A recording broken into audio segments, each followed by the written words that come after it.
our announcement that these professional LCS orgs were joining the amateur scene, and then they weren't able to make Proving Grounds. They weren't able to go all the way. They haven't changed their roster at all, though. They're back here with the exact same roster, ready for another run. Yeah, and I know that you caught up with Tails beforehand as well, TJ, to kind of talk through that. And for us, we feel like a win here for C9 would be something that is really vindicating of their roster. And yesterday, off to a great start with that 2-0. I know strong points for us and kind of where we are going to have our eyes throughout this match is going to be in that bottom lane. Wixie and Breezy, two players that, despite not making Proving Grounds in the last split, really impressed us right off the bat, and we want to see if they're going to be able to continue to perform. And they have a pretty decent test going up against Raheen and Rhino, two semi-pro players that we have in Zeus that a lot of people have talked about. Personally, I love their gameplay outside of the laning phase, and yesterday we saw some highlights from them in the laning phase, which is great as well, as that's really where we want to see those two players make their strides. Yeah, the flip side of the coin here, of course, is Zeus. You're seeing the roster load in right now, but I bet I don't need to read it to you, as everyone fell in love with the toilet paper cat team. They made some changes.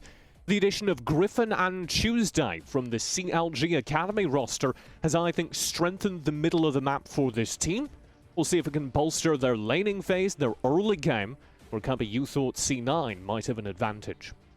Yeah, so looking at Zeus pound for pound, this isn't only a favorite that we have in this matchup, but actually for the entire tournament. It feels like Zeus bringing in Griffin and Tuesday, a mid-jungle duo back from the days of CLG, and I know that Tuesday, from speaking with John before the match, he hasn't played with Griffin on stage in over 2.5 years, but this is a duo and a relationship that they've been building and formulating throughout their entire career. He feels like this is the jungler where he has the best synergy paired up with Griffin.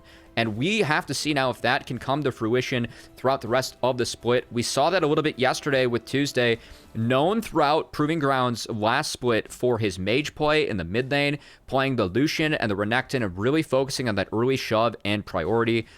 Different look from him, but something that we definitely liked a lot, as I know we're going through the picks and bans, TJ. We need to take a pit stop and see where we're at right now. Yeah. Yeah. So we did get our Udyr. Everyone, I'm sure, is very excited by that. A little bit of variety. We also, in that same vein, get a Thresh. Normally that sets up for something like a Jinx or a Varus in this meta, but due partly to the bans, we've got an Aphelios instead. So that will be the bot lane here. Evan RL on the Thresh, with Aphelios played by Raheen. Opposing them, it will be Kai'Sa Nautilus down there for Wixie and Breezy, with a Lee Sin in the jungle against the Udyr. Yeah, not Evan RL. It's going to be Rhino, the support for Zeus Gaming. Evan RL being the AD for Maryville. We'll try and get that one patched up ASAP. But I was like, maybe they got a sub, but I knew I recognized Evan RL from somewhere, but you're right. Yeah, very recognizable. I find that implausible. Well done. C9 Amateur, I do want to highlight the fact that we do have this Lee Sin for XU. Because I know that was a pick you were very excited about in the performances we've seen so far this season. He has dominated, and he's got a legacy on that character, right? So this is something that I was actually highlighting going into the pick ban as something I wanted to see Zeus take away. Because yesterday we saw both Speedo and XU put on good performances on the Lee Sin, a champion very strong in this meta. And it's looking like it's going to be XU taking that Lee Sin, as you mentioned. And this is something, a game plan that we wanted to see from C9 Amateur. Because when you look at Zeus and you think of Alorum, Tuesday, and Raheen as players, what are their big strengths? It's their team fight ability. Alorum, the best team fighting top laner that we have, his strength really comes from the fact that he makes tanks look so good and his TPs are always on point. Tuesday just breathes consistency into the mid lane, and with his gameplay, as I thought he was the strongest mid laner all Proving Grounds last split. And Raheen, despite some flaws in the laning phase, for a young player, he team fights so well and has that vision just come very naturally to him. So if I'm C9... yeah? You're right, but also, we've got both Gwen and Ornn coming through, and I don't know how to handle it. Well, Gwen is something that the desk was talking about beforehand. A pick that we think is very strong in this meta is going to go up to Alorum in the top lane, a carry that he's picked up for himself early in the season. Should have shove into the Ornn. And that W for Gwen, that's an ability that really changes the landscape of how a carry can function in fights. Rather good against Ornn. So we're going to have to see if Alorum can use that to the best of his abilities. I'm just blown away. We talk an awful lot about Raheen and Rhino down in the bottom lane. Very rarely Can we get through The that Shrimp conversation without mentioning Alorum in the top side as that other side of the coin? And the fact that Alorum, who has been so strong for this team, gets to play Gwen, who I think we agree.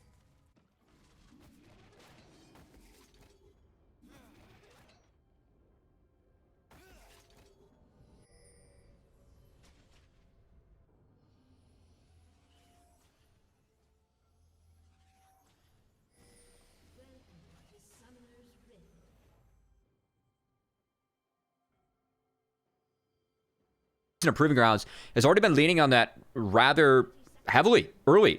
Gangplank into Viego yesterday was one of his matchups. Also had Corki in the set.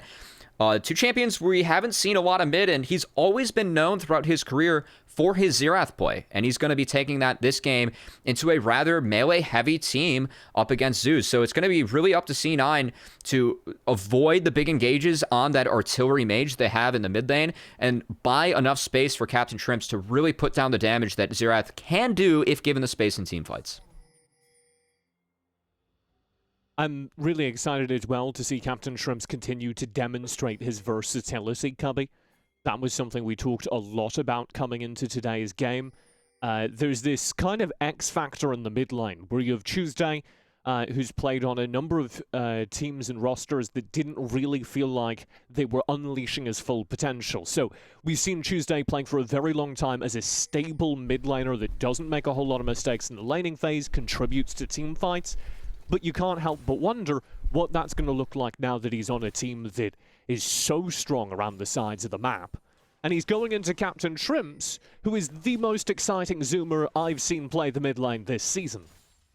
I mean, in terms of flavor picks, Captain Shrimps has been bringing plenty of that to the table as mid lane counter R5, something we have not seen a lot of teams go for, but something that C9 has really been banking on in these drafts. I know as well from talking with Tuesday before the match, TJ, he feels like he had to play mages to bring a lot of consistency to the mid lane for his team. That's something that Tuesday has always excelled on with those mage picks. But keep in mind, when he was in Academy, he was known for his Galio play. That was almost perma-banned against him. So seeing him shift more towards these shovers and someone that really can get priority for Griffin, a player that he feels like he has the most synergy with, it's a team where Tuesday is definitely set up for success. And I want to see if he's able to really solidify himself, not only in the eyes of us as being the best mid laner and amateur, but the eyes of some of these orgs looking to, make changes going into this upcoming split or 2022, that Tuesday is someone that you have to take a look at once again. Not to leave Tuesday too far behind, but we are seeing a jungle invade here from Axu. He's running in behind Weiwei. He tried to go for that timer, but missed it, but Rhino in trouble, will be hooked in. Axu steps forward into the Krugs. Neither of those aggressions finds anything, Cubby. As I struggle with the English language, Cloud9 struggle to find any engage. Griffin should be okay here. So Tuesday does have shove. You can see him roaming down to the bot side. This crab might be contested. Health bar and summoner advantage in favor of C9. But Renekton brings a lot of early power. Raheen in trouble, will be lanterned out, burns flash as well, full focused, and Exu has first blood. That's going to get worse for Rhino, who's gone as well, but Griffin and Tuesday are around the side. Tuesday will slide through the fight, be knocked down to about half HP, but get away. Ooh. And Griffin will have to run very quickly back into the jungle to survive. Cubby, 2 kills uncontested over to Cloud9. You're rather bold of Zeus going for that crab, right? They could have given away a little bit of tempo, sent Udyr to the top side where Gwen has been shoving in that lane 24/7. Instead, go for the contest. And that bot lane getting chunked out early by Wixie and Breezy gets punished. And this dredge line from Breezy onto Raheen just gets him at the very edge of the hitbox. And the flash blown, the full commit from Cloud9. This is the game plan that we wanted to watch C9 go for, TJ. The fact that we feel like the best way to beat Zeus is to beat them early. The fact they're getting 2 kills on the bottom lane, the lane that we highlighted for C9 Amateur as well. Good sign for this team to start off this game. Yeah, I'm going to hold this thought as Tuesday's in trouble here. Actually, able to resonating strike right on top of him. I don't think they have the damage. Tuesday doesn't either, stepping up into Shrimps and Axu, saying, I dare you. rather calculated on his limits there with the Renekton and might look to harass a base from being stopped. Now, the good news for this, if you are a Zeus fan, is the fact that in order to pull off that play, XU did have to give up a lot of tempo. He skipped over both of his top lane camps and wolves in order to contest Udyr, and Griffin is up nearly 4 camps already on this Udyr against the Lee Sin. Should be very good for him as we get into the rest of the game, as Lee Sin, it's really on him to make a big impact on these lanes because he cannot keep up in the farm against Udyr in this matchup, and it's really tough for him to 1v1 Udyr as well. So let's look out for XU. Let's see if we can keep on impacting these lanes and keep the tempo up for C9 as they try to cash in this early lead they found on their bot side. Alorum up here has been shoving, as you were talking about, dominating that lane and kind of limiting the C9's options, but that is what you draft Speedo onto Ornn for, right? And in exchange for this pressure, C9 are going to try and start this Drake early. A ploy that went rather disastrously almost immediately. Griffin threw a control ward into the pit. And now it's a 4v3 with a TP risky available contest. on Alorum. Here we go. Here it comes. Alorum out of the base. Breezy in trouble. Will be flayed back into the TP. And Alorum. Oh! A steal will be guaranteed by Griffin. I was really scared for a moment there, Covey. Was able to secure the objective. I said it was a risky contest, but the TP coming from Alorum early, and now Tuesday. What is that? Forcing XU to ward hop over the wall. He's safe. And that's a good answer from Zeus, TJ. The fact that they were able to contest that dragon and really the early power of Renekton, big time there for Zeus. The fact that they were able to just press that R preemptively, and Tuesday was able to really put himself in between Xerath, the rest of the team, and push the rest of C9 AM up that choke so they could focus down Breezy, get the dragon, get the kill. Now Breezy might be in more trouble. Yeah, I don't think this has been a very fun game for Breezy, despite their early opportunities. Just been harassed this whole time. I need to explain something. At the end of this fight, it pops up and it says the Drake has been stolen. Now, in my mind, this Drake has been secured for so long by Zeus. I'm like, what on earth has happened? Did this somehow get stolen by Breezy? No, secured very safely by Griffin. I think Griffin really just stole the heart of that dragon. You're correct. That dragon went home later that night, still thinking about him. And I wonder what Griffin's up to now. Wonder if Griffin's still thinking about me, the Cloud Drake. As we do get back onto the Rift, TJ, we do have Rift Herald about to spawn, and this is an objective I feel like Zeus, with the priority they have in the top lane for Alorum on this Gwen, are going to look to take down immediately. So again, keep on taking plates and try to accelerate Alorum, where we felt like Alorum going into Speedo. Alorum for us is arguably the best performing top laner in Proving Grounds, and for me is the strongest top laner in Proving Grounds. He has a good matchup with Gwen. He's been able to force Speedo under tower the entire time. And I feel like they're going to be looking for an early rift, but XU may have some different plans for this lane. I wonder how close he is to 6. Alorum. Oh, what a good dodge. Dashing away in trouble as the second ultimate will be committed across the map. Alorum pops the ulti and will slip away. Very good movement on Gwen. And here comes Griffin for the punish. Flash to chase. XU stunned up. Speedo just not have the tools to keep him safe. And Griffin's so fast, he goes for the tag onto Speedo as well as the kill onto XU, which he will succeed in. Speedo, it looks like, will survive unless Rhino does something ridiculous here, like cancelling the back with a death sentence and making this all the more dangerous as Alorum walks on up. Speedo's death warrant has already been signed, and it's just a matter of carrying it out. 3 kills now in total, back to Cloud9. And Alorum, known for his tank play on the carry Gwen, beautiful movement to dodge out on that gank at the top lane. And TJ, the fact that XU is behind in camps, didn't have access to that level 6 quite yet, that's really what shut down the gank and why Alorum ends up surviving. Good timing from Griffin to take away or ignore his bot camps to go up and turn that play on the top side. Tuesday having priority in this matchup as well, able to help answer. And just like that, a start that was so good for Cloud9's bot lane, TJ, Zeus is able to turn it around the map with good map play coming out from their team and rotating in order to help the teammates that need it at the right time. And this is where the pressure starts to build onto Wixie and Breezy. They got the gold during the early game in that bottom lane.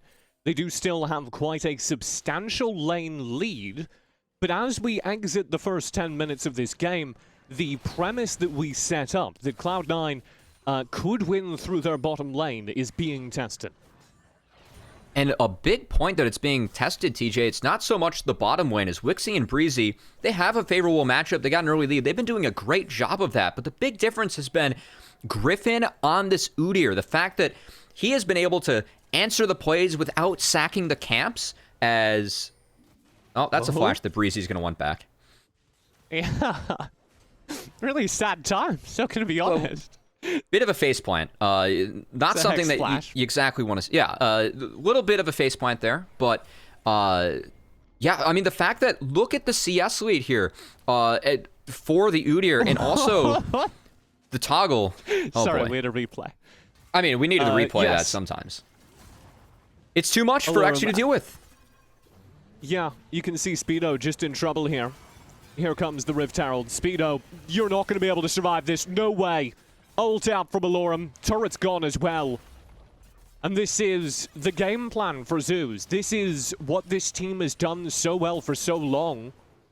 Sure, maybe the bottom lane isn't going well, but we've got Alorum on the other side of the map, and we can just transfer those resources right back up. Losing RBM, I think a lot of people were worried that that dynamic would fade away, but Griffin is slotting right in. This is exactly what Tuesday was teasing us about, as Rhino's going to have to blow the flash there to stay safe. Intelligent play on the weak side is that's something that Wixie and Breezy could have easily followed up on.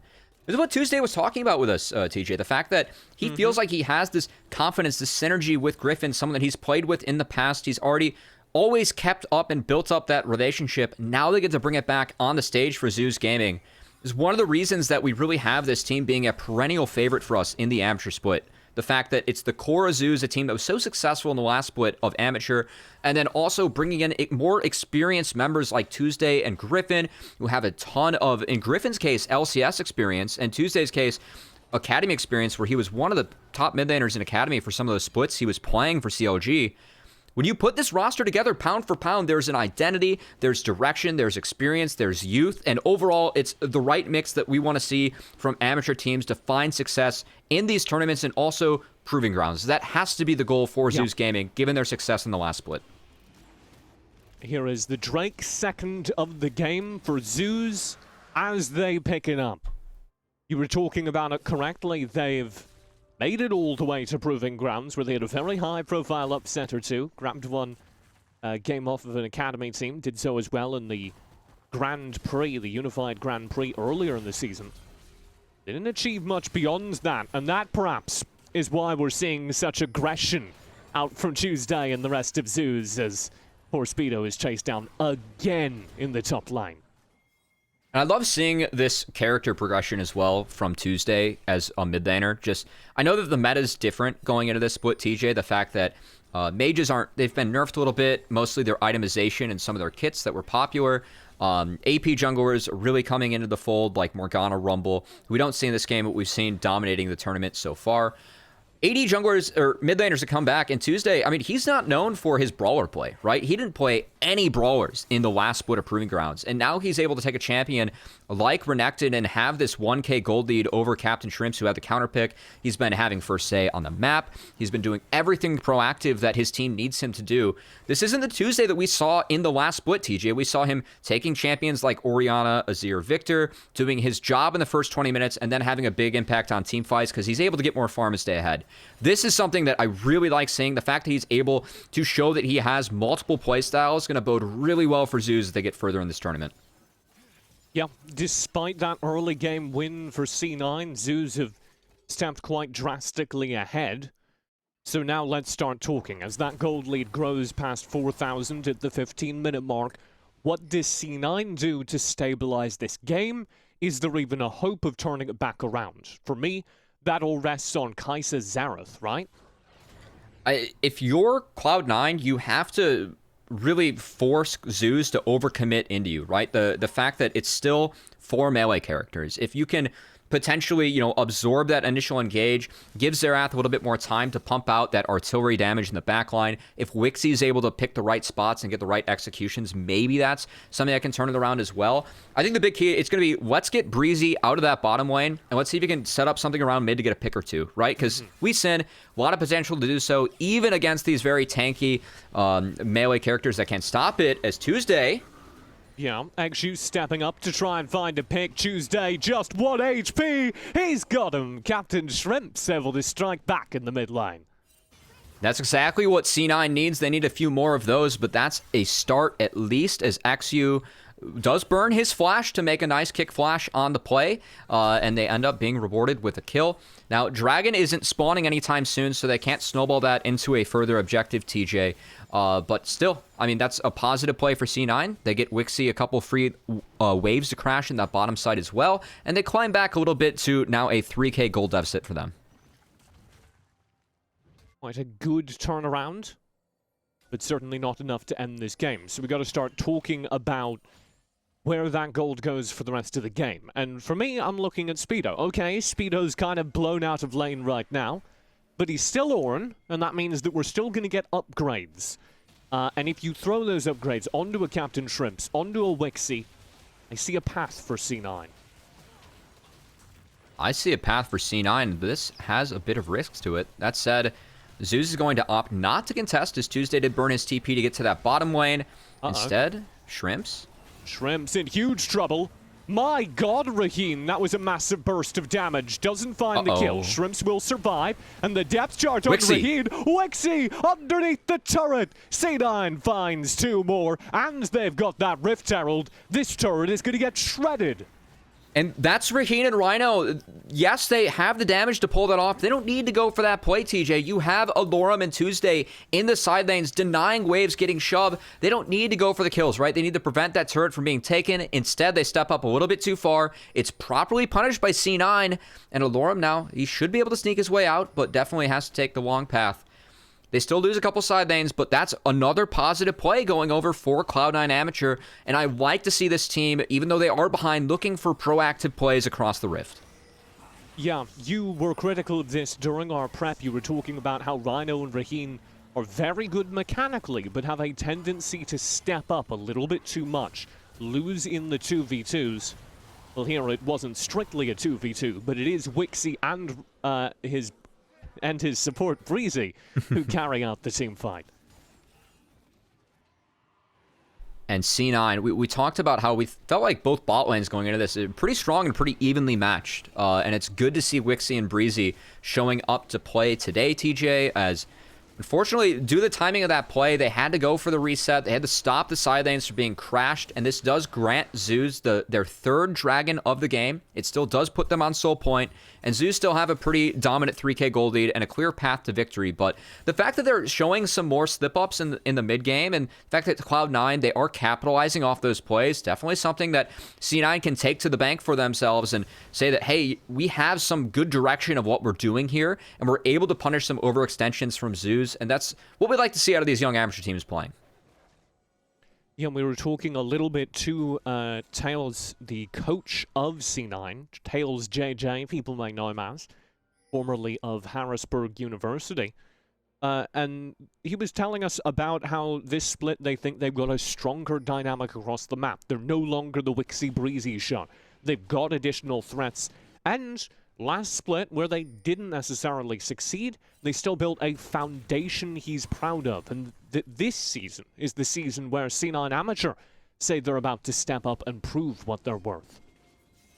And C9, like last split of Proving Grounds, we saw some nice flashes from them. I think notably knocking Barrage out of UGP in the first round. That was a big upset, that C9 taking that 2-0. Was pretty big for them. But we didn't see that consistency. And that's what we want to see out of this roster in this split of Proving Grounds. As it is nice to see some of the flashes from Exu and some of the other players trying to make some plays as they're trying to still come from behind. Yes? Real talk. You cannot use flashes as in flashes of brilliance while commentating League of Legends. Okay, that's true. Because his flashes are on cooldown. Okay. You're going to confuse the audience. I will go back to some more diction podcasts here, TJ, as we have been doing a little bit of workshopping there. Gotta do a little bit of a better job there at grabbing the right words. You could say spots of brilliance. Ooh. What about give them like opportunities. I feel like we'd do something like weather themed. You know, being Cloud9. Wait, what? Oh, I thought you said leather themed. No, yeah, weather. Oh no, Weather not a themed, fan of okay. leather. Yeah, I was. they don't just like didn't leather seem like it, sweater kinda. vests. Yeah, no, that's Yeah. not a fan. So we do Set up have. now here around the Baron as C9 will start things off. It's Griffin who gets caught out. Rhino with a hook. Oh, that's good. Will find Exu. He's able to hop away, flash away, and it gets him ahead of everyone but Tuesday, who's chased all the way into the bush. Perhaps too far. They get burned down. Tuesday barely Wixie. survives. Is the killer instinct. Joined by Captain Trips as C9 turned the fight. Raheem now in huge trouble as well. And C9 guide everyone back into a choke point and come out on top. And that's exactly what we talked about for C9, right? If they're able to absorb the initial engage, they have good peeling tools, TJ. They do it just correctly there. Wixie picks the perfect timing to Killer Instinct. They end up splitting off Raheen for the rest of the team. They get 2, and now Baron, Griffin. it's at 5.5K. They're turning for the fight. Griffin nearby looking for the steal, but his teammates are falling. Alorum into his stasis. They've already lost Rhino. Alorum will go down second despite the chase onto Breezy. Griffin is fully zoned out. Have they accomplished enough, though? I think they have. C9 don't dare start the Baron now. They don't get the Baron, but they get a lot of kills and more gold in their pockets, which is going to be so important for the upcoming Dragon fight, as it is sole point for the side of Zeus Gaming. Take another look at this one, and I like the fact that C9, once they see Zeus overcommit into the river, TJ, they turn immediately as a team. They say, we don't need this Baron, we're just going to take some more kills, get some more gold in our pockets. We realize that the true objective here is going to be that next dragon, and that's what they're going to set their sights, and they have to win that team fight to keep themselves in the game, because Ocean Soul would be too strong for the side of Zeus. C9 would most certainly get outscaled if they get their hands on that Ocean Soul, so let's see if C9 can get that mid priority, get their butts into this bot side river, and try and utilize the poke and zoning of Xerath to keep them out of this dragon pit. Cubby very concerned. Gonna pull out the leather if they don't get their butts into the bot side river. 3 Drakes ready to go for Zeus. Can they complete this set? C9 have a turret in mid still kind of as a base of forward operations. They've also been setting up some very aggressive warding across the rest of the map, though Tuesday is about to back. He does have a TP, so he can return. And he has a nice ward that's being pinged out. If C9 overcommits into the river, Just put that down. yeah, Tuesday would have a flank angle, and I think he's going to stay in the base to get that home guard buff when he does make that TP. As both teams Cubby, posturing. Can you highlight it? Do it with the tech? Oh, Have we don't have the time? oh, we don't, yeah. Let me see here. We've got drawing technology, and we're really excited to try it. Alorum zoning around the side here. Will be pushed back. 4 players for the entirety of Zeus kind of fighting here in the front. That's a nice They're baiting pick. this TP. There it goes. Tuesday already got the TP. Breezy has been caught out and slain. Not fighting the 4v4. C9 read the play. Speedo with a nice flash will get over the wall. C9 don't get caught by the trap, but still lose their support, and this should be the soul. Zeus in control of the pits. The artillery begins to rain down. Oh! It's stolen away by Captain Trips. It'll still be another kill over to Zeus as they still catch out Exu. Captain Trips in trouble as well. Will need to burn the flash. Death sentence predictively doesn't find Wixie. And C9 stave off defeat. They steal away the Ocean Drake with a sniper's scope. So this starts off with a beautiful death sentence from Rhino. The fact they were able to turn this into a 5v4 right off the bat. But Shrimps, his positioning on the Xerath, very good. He's putting himself a wall in between himself and the rest of Zeus to try and buy space to lay down the poke. And that space, it lets him get the ultimate off for free. And the Hail Mary, TJ, it pans out for C9 as they're able to steal the Ocean Dragon. They don't care they lost members and lost gold. They buy themselves another 5 minutes and keep themselves in the game with that steal. Yeah, that is huge. I like this. Very cinematic. Thank you, Producer Joe. Oh my god, that was only 200. He had Smite. Griffin had Smite.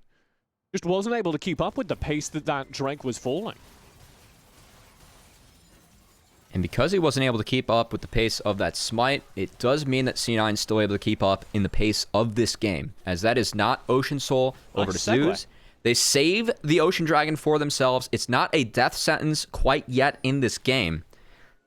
And they still have time to get more ornaments, more gold on their 2 big carries for this comp, TJ. Because we're going to have to keep our eyes on XU. He does have access to Flash. That's a lot of playmaking for Lee Sin. We're going to have to see if he can find Aphelios in these fights, as they've done a good job of keeping Raheen down. Yeah, and you still, I think, have to be worrying about both Captain Shrimps and Wixie, who aren't going to get any less effective as this game goes on, right? On the opposite side, you have Aphelios, who's going to scale pretty well, but if we go hyper late, I think Xerath becomes the biggest threat on the map. Would you agree with that? If Xerath is not touched, he can put out as much damage as that kit packs, and that is a lot of damage, as he's going for the Horizon Focus second, taking advantage of the extra damage that you do from further range. And we're going to have to see if he's able to wrap up those items. I've just been picturing a man running around in a Speedo and a Lurm coming at him with scissors. I'll cut those Speedos right off your body. Actually, having to play back behind this turret as the final turret here at the mid lane looks about to fall. Lurm was not able to find Speedo in the side lane with his big scissors. TJ saw Mundo shedding his shirt when he ults with the new VGU, and he's really just trying to apply it to more champions on the Rift here. Been thinking about it all day. Those scissors get to work on the turret. Yeah, scissors to the turret. And so, that's now yet more gold into the Zeus gaming pockets. A reminder, perhaps, that even though the scaling maybe is favored over on C9, the current pace of the game is not. We still have a Baron up, and that side of the map is still in control of Zeus. We're about to have a Drake in just a minute 40. That side of the map in control of Zeus. So, C9 still have to do some legwork to close this gap. So the scaling of the team fights, I'd say, is in favor of C9. The fact that you can keep Aphelios at a distance and you have 4 melees. If you're not able to get on Xerath, it's pretty tough. That said, Zeus always has the option of putting Gwen and Renekton in the side lanes, and there isn't anyone from Cloud9 that can really contest either of those champions in the side. So they don't have to team fight to win this game, which is curious for us because I know that when we are thinking about Zeus and watching them play so far, we think this might be one of the best team fighting teams that we have in Proving Grounds. So I want to see if they can execute playing on sides and Alorum split pushing to try and get themselves the game, because he's been making his real estate and his bank in the side lane, and he's up 4.5k gold on Speedo with how much time he's invested into pushing down these side lane turrets. And I know, this is a new character, but talk to me about Alorum's build. So this is a pretty standard build for Gwen. She has very good AP ratios and scales well with attack speed. That's why you see the Riftmaker, where if she's able to stick around in a fight, gets access to more Omnivamp. Nashor's Tooth scales with every single auto attack you're able to put down, and Zanya's Hourglass, just to make sure you're able to stay in the fight and keep active. I think that Gwen, at her best, if she's able to hit her ultimate on multiple characters, that line slow damage is so frustrating to deal with. And the fact that you're able to use that Shroud to stay in the middle of fights makes her very difficult as the game goes on. We're seeing that in the side lane as Ornn simply cannot contest Alorum, and he is pretty much putting the rest of C9 on a timer. If they aren't able to find 5v5s, they will bleed out and lose in the side lanes. Yeah, Alorum still threatening the inhibitor turret. And that is all cover for this. Speedo and Alorum do both have TPs. Alorum's going to recall right now, prepping the TP. He's pinging that wave too, so he might wrap around from the side, but they have a timer. Wow. Speedo's trying to TP now. They're going to try and burn this before Alorum can get there. Tuesday on the flank. Tuesday coming in from the top side of your map right now, waiting for the opportunity. Alorum from behind. Have they split up too much? Drake will be secured by C9. Cloud9 able to press even further forward. Griffin knocked down. Wixie burning the killer instinct to do so. Here is Alorum on the flank, finding opportunities, yes, but no kills. Finally finds one onto Speedy. Now turns the tables, closing the distance onto Wixie inside the Hallowed Mist. Oh my lord, that's a ton of damage. He'll be able to find the snip and the kills. XU's gone as well. C9 take away the Drake, but they lose the fight. A clean wipe to Zeus.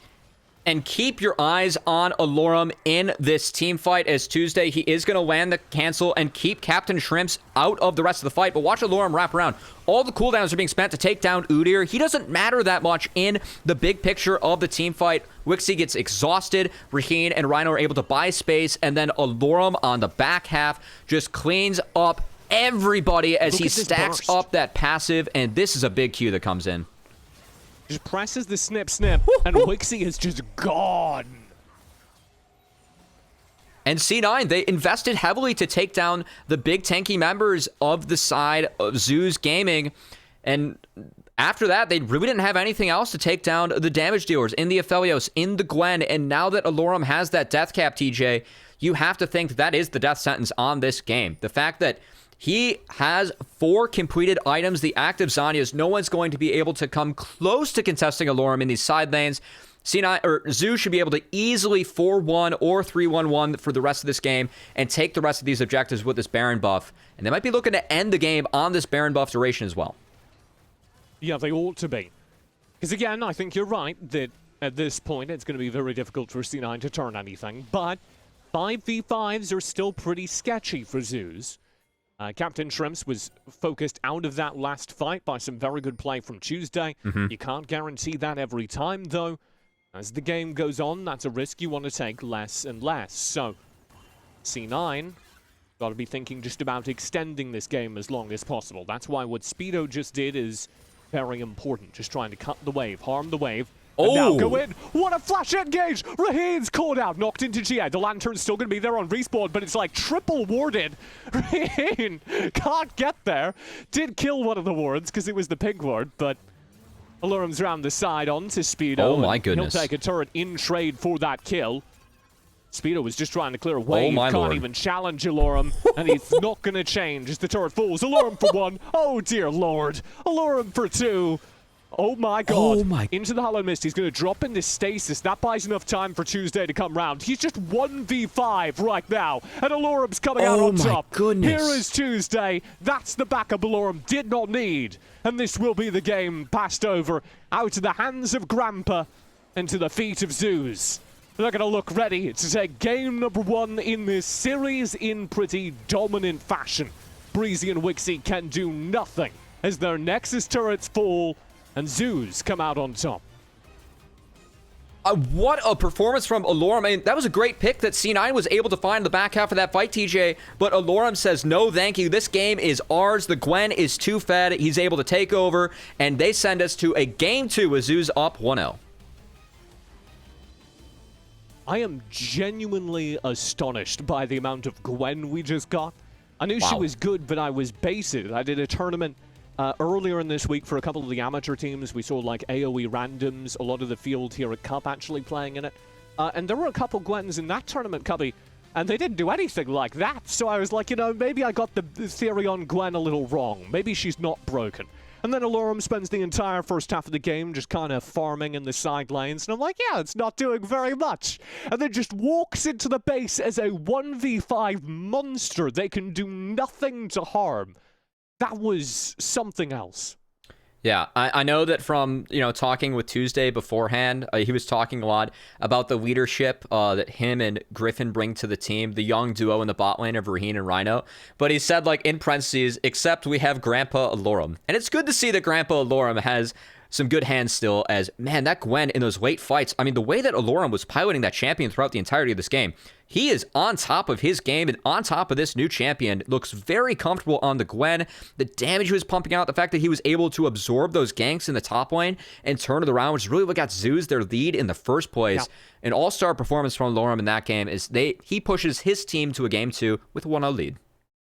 C9 were able to shut down the bottom lane. Coming into game number 2, they're going to have to see if they can steal Alorum's Walker as well. Just to begin with a fighting shot, they've got to turn things around during game number 2 of this series. We're going to throw things to a quick break, then we'll have the death to break it all down in between games 1 and 2 right after this.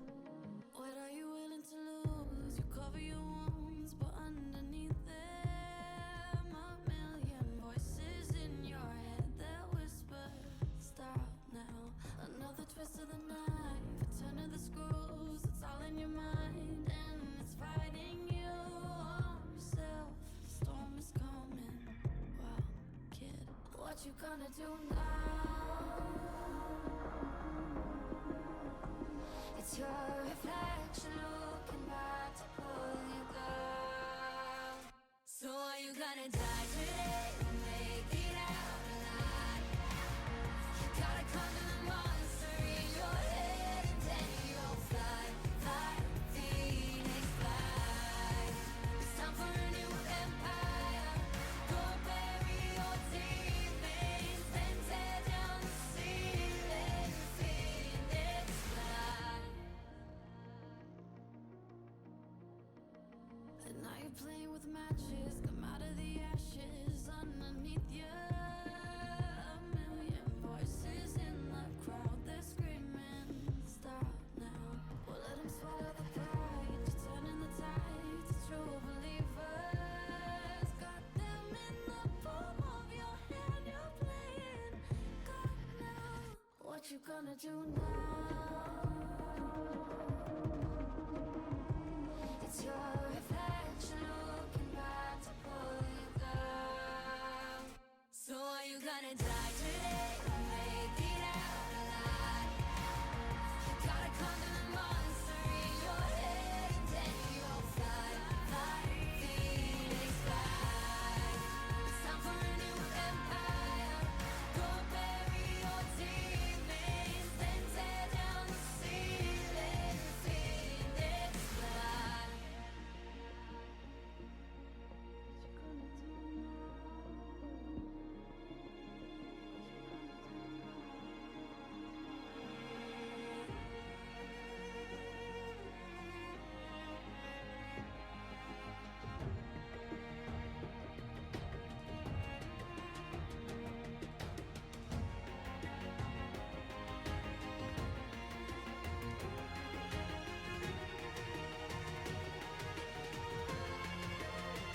So are you gonna die today or make it out alive? You gotta conquer the monster in your head and then you'll fly, fly, Phoenix fly. It's time for a new empire. Go bury your demons, then tear down the ceiling, Phoenix fly.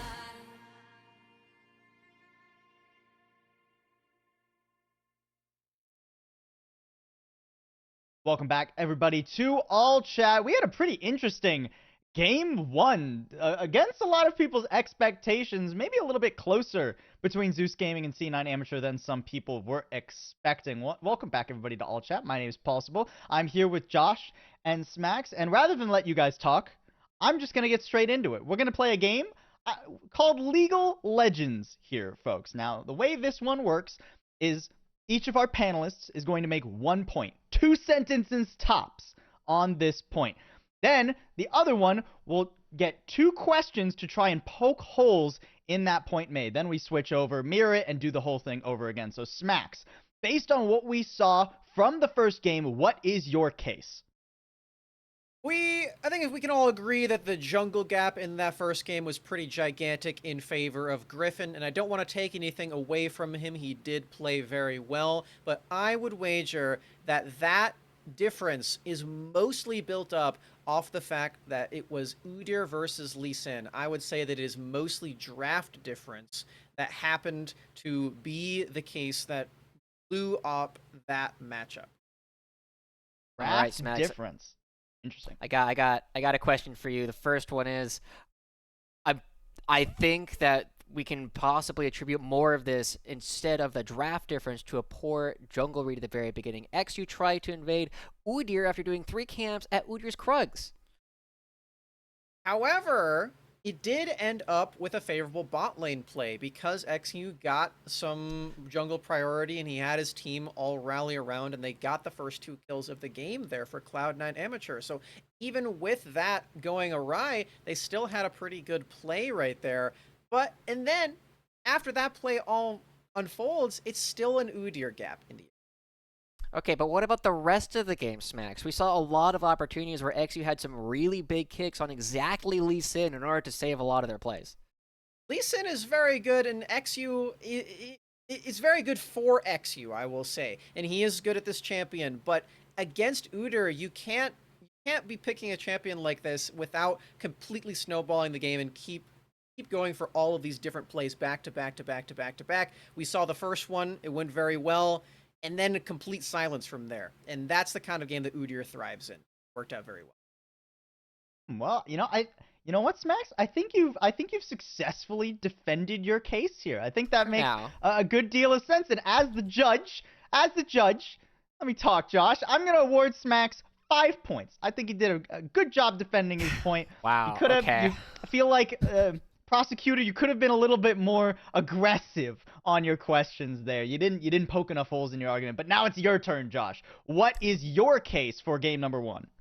Man, you're lucky I don't want to get held in contempt of court here. I'd be going off on you too now, Paul. I'm going to make the argument that Alorum was the undeniable MVP, and my entire argument is going to be this following replay.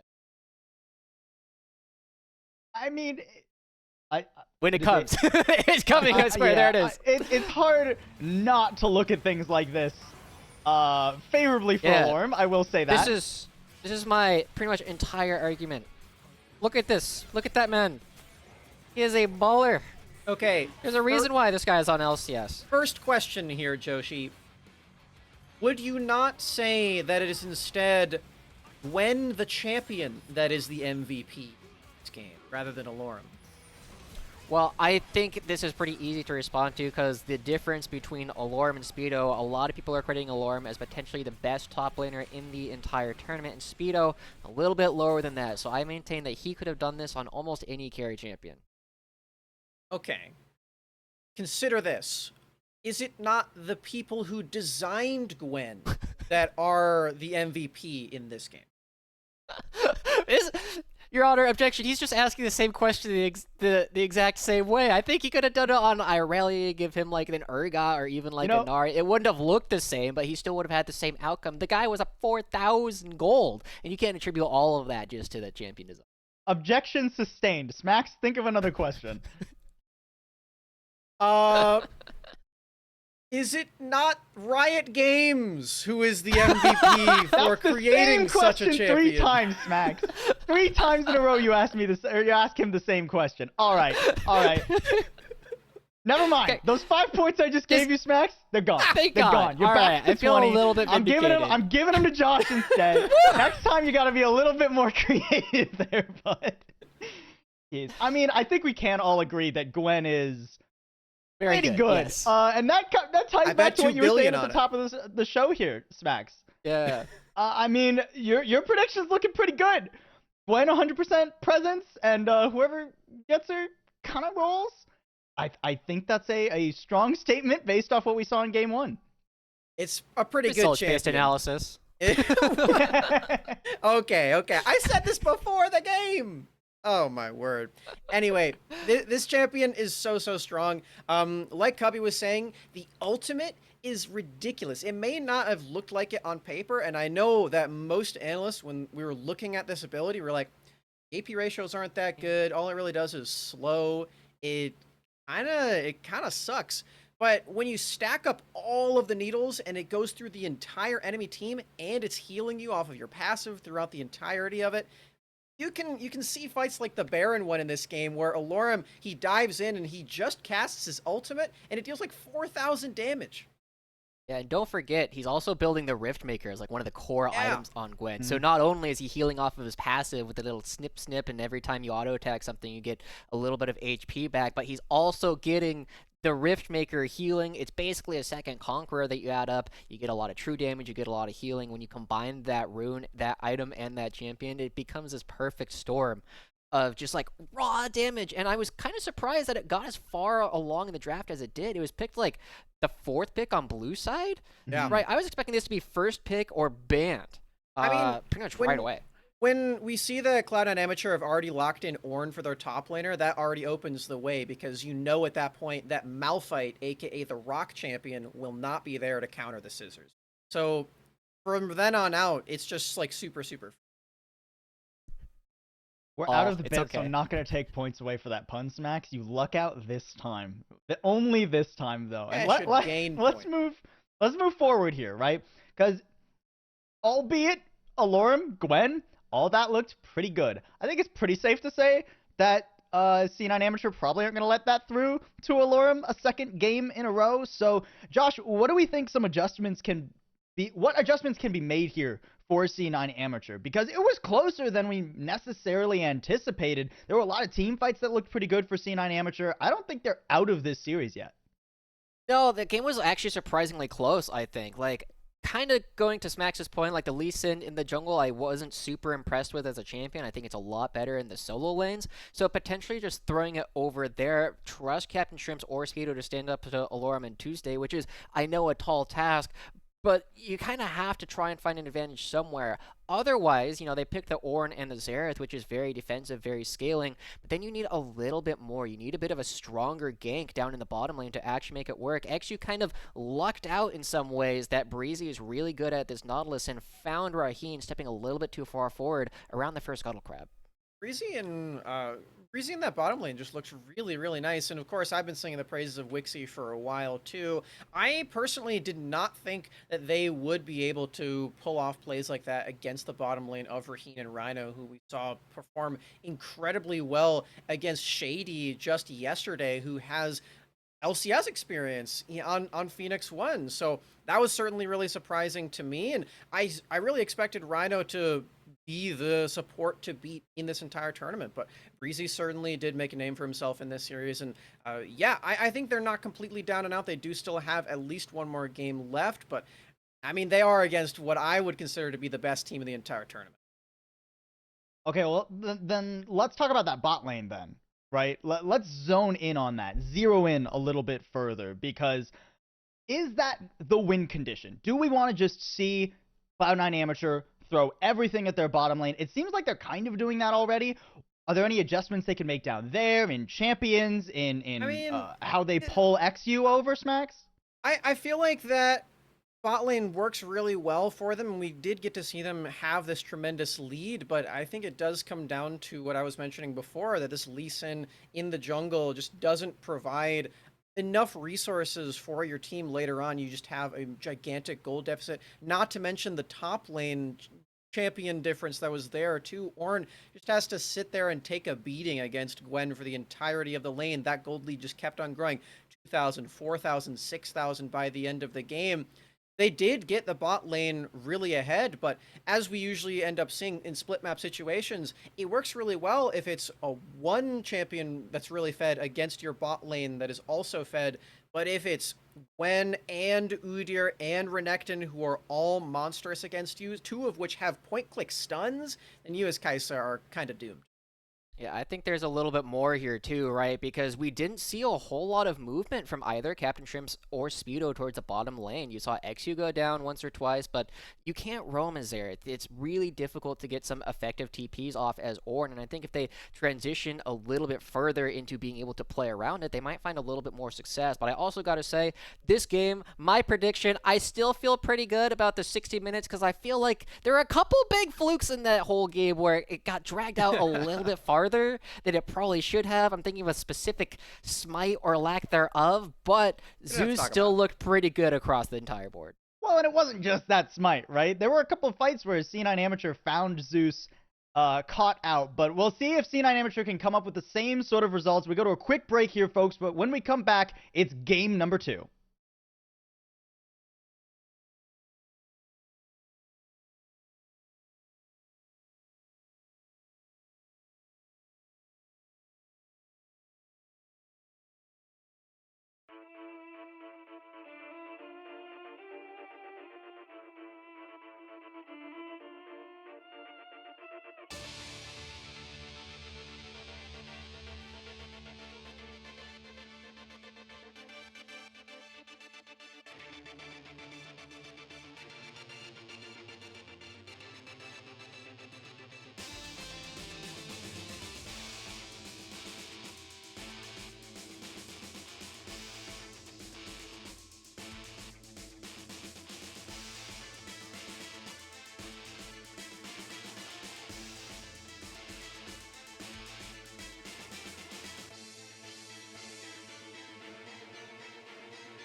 Welcome back. That last Star Wars movie sure sucked, didn't it, Cubby?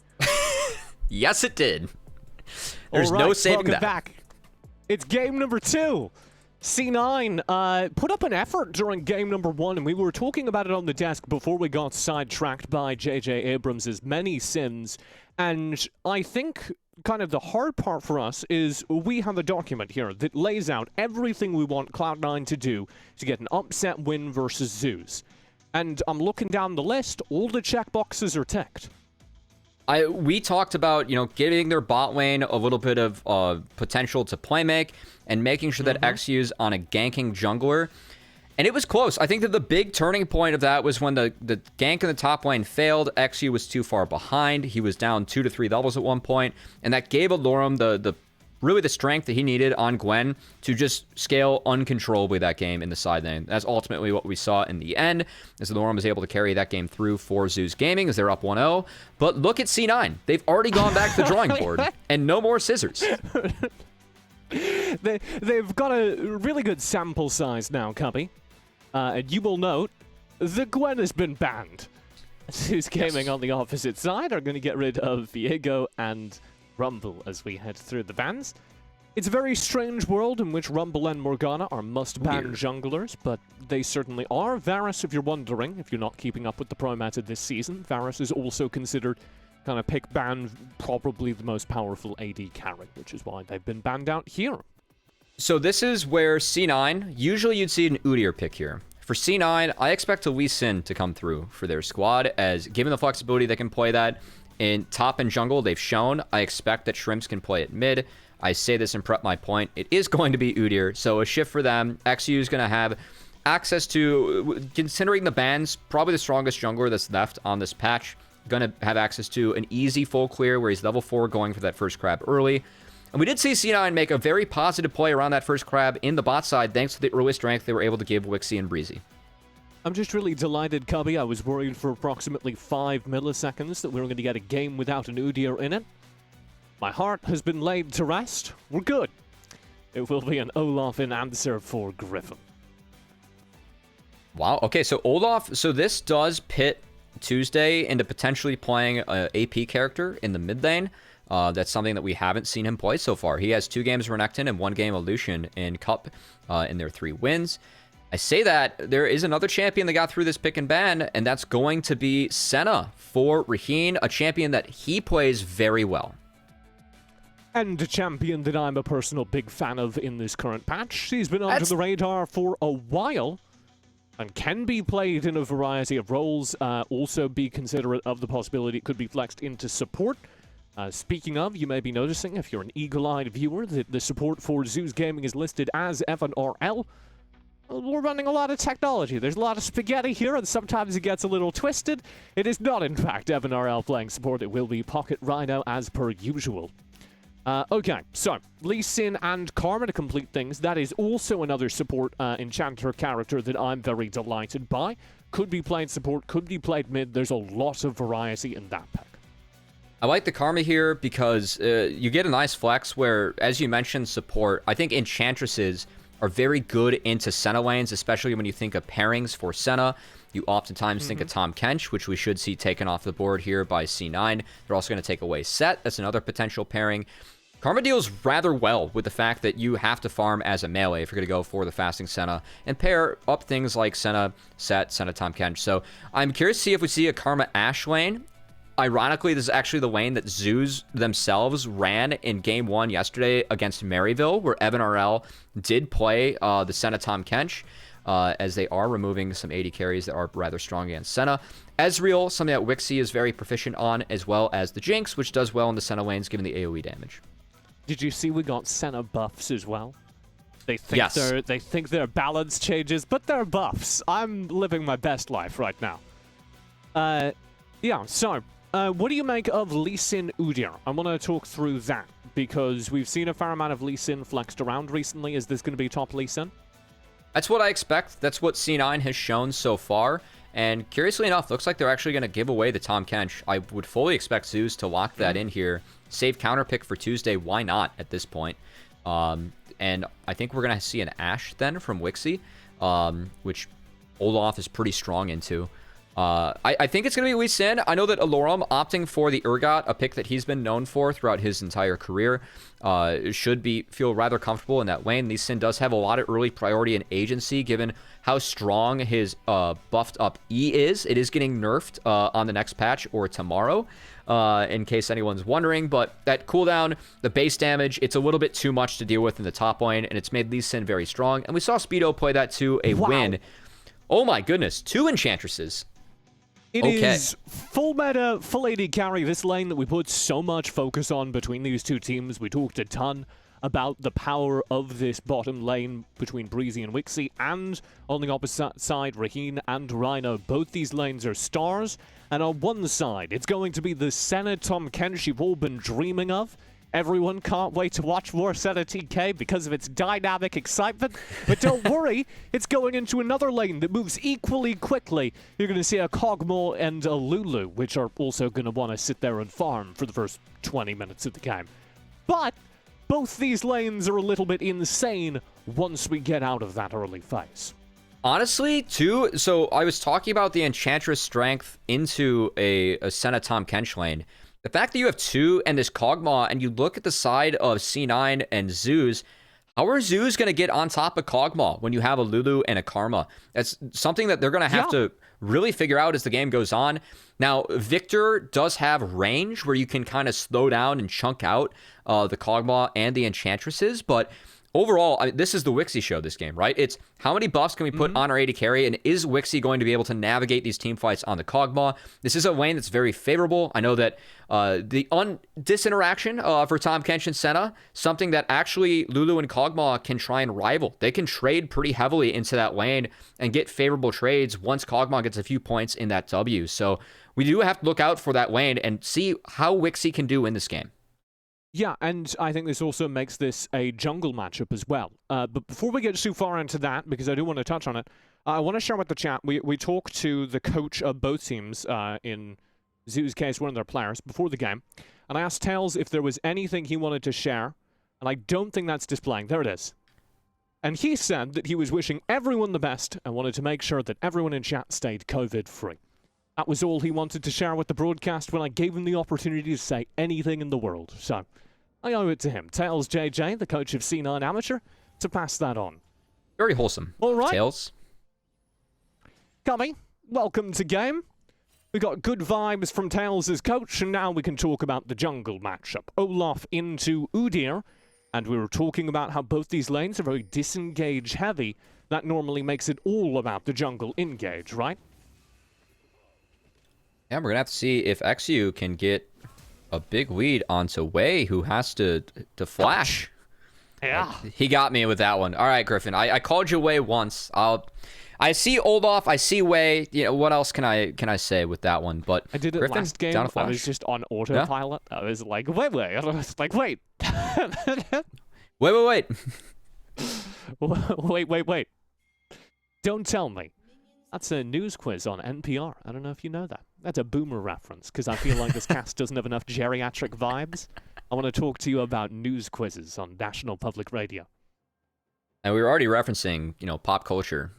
So we have to get back into more traditional forms of media here. As you know, the Star Wars was much better when I was a kid.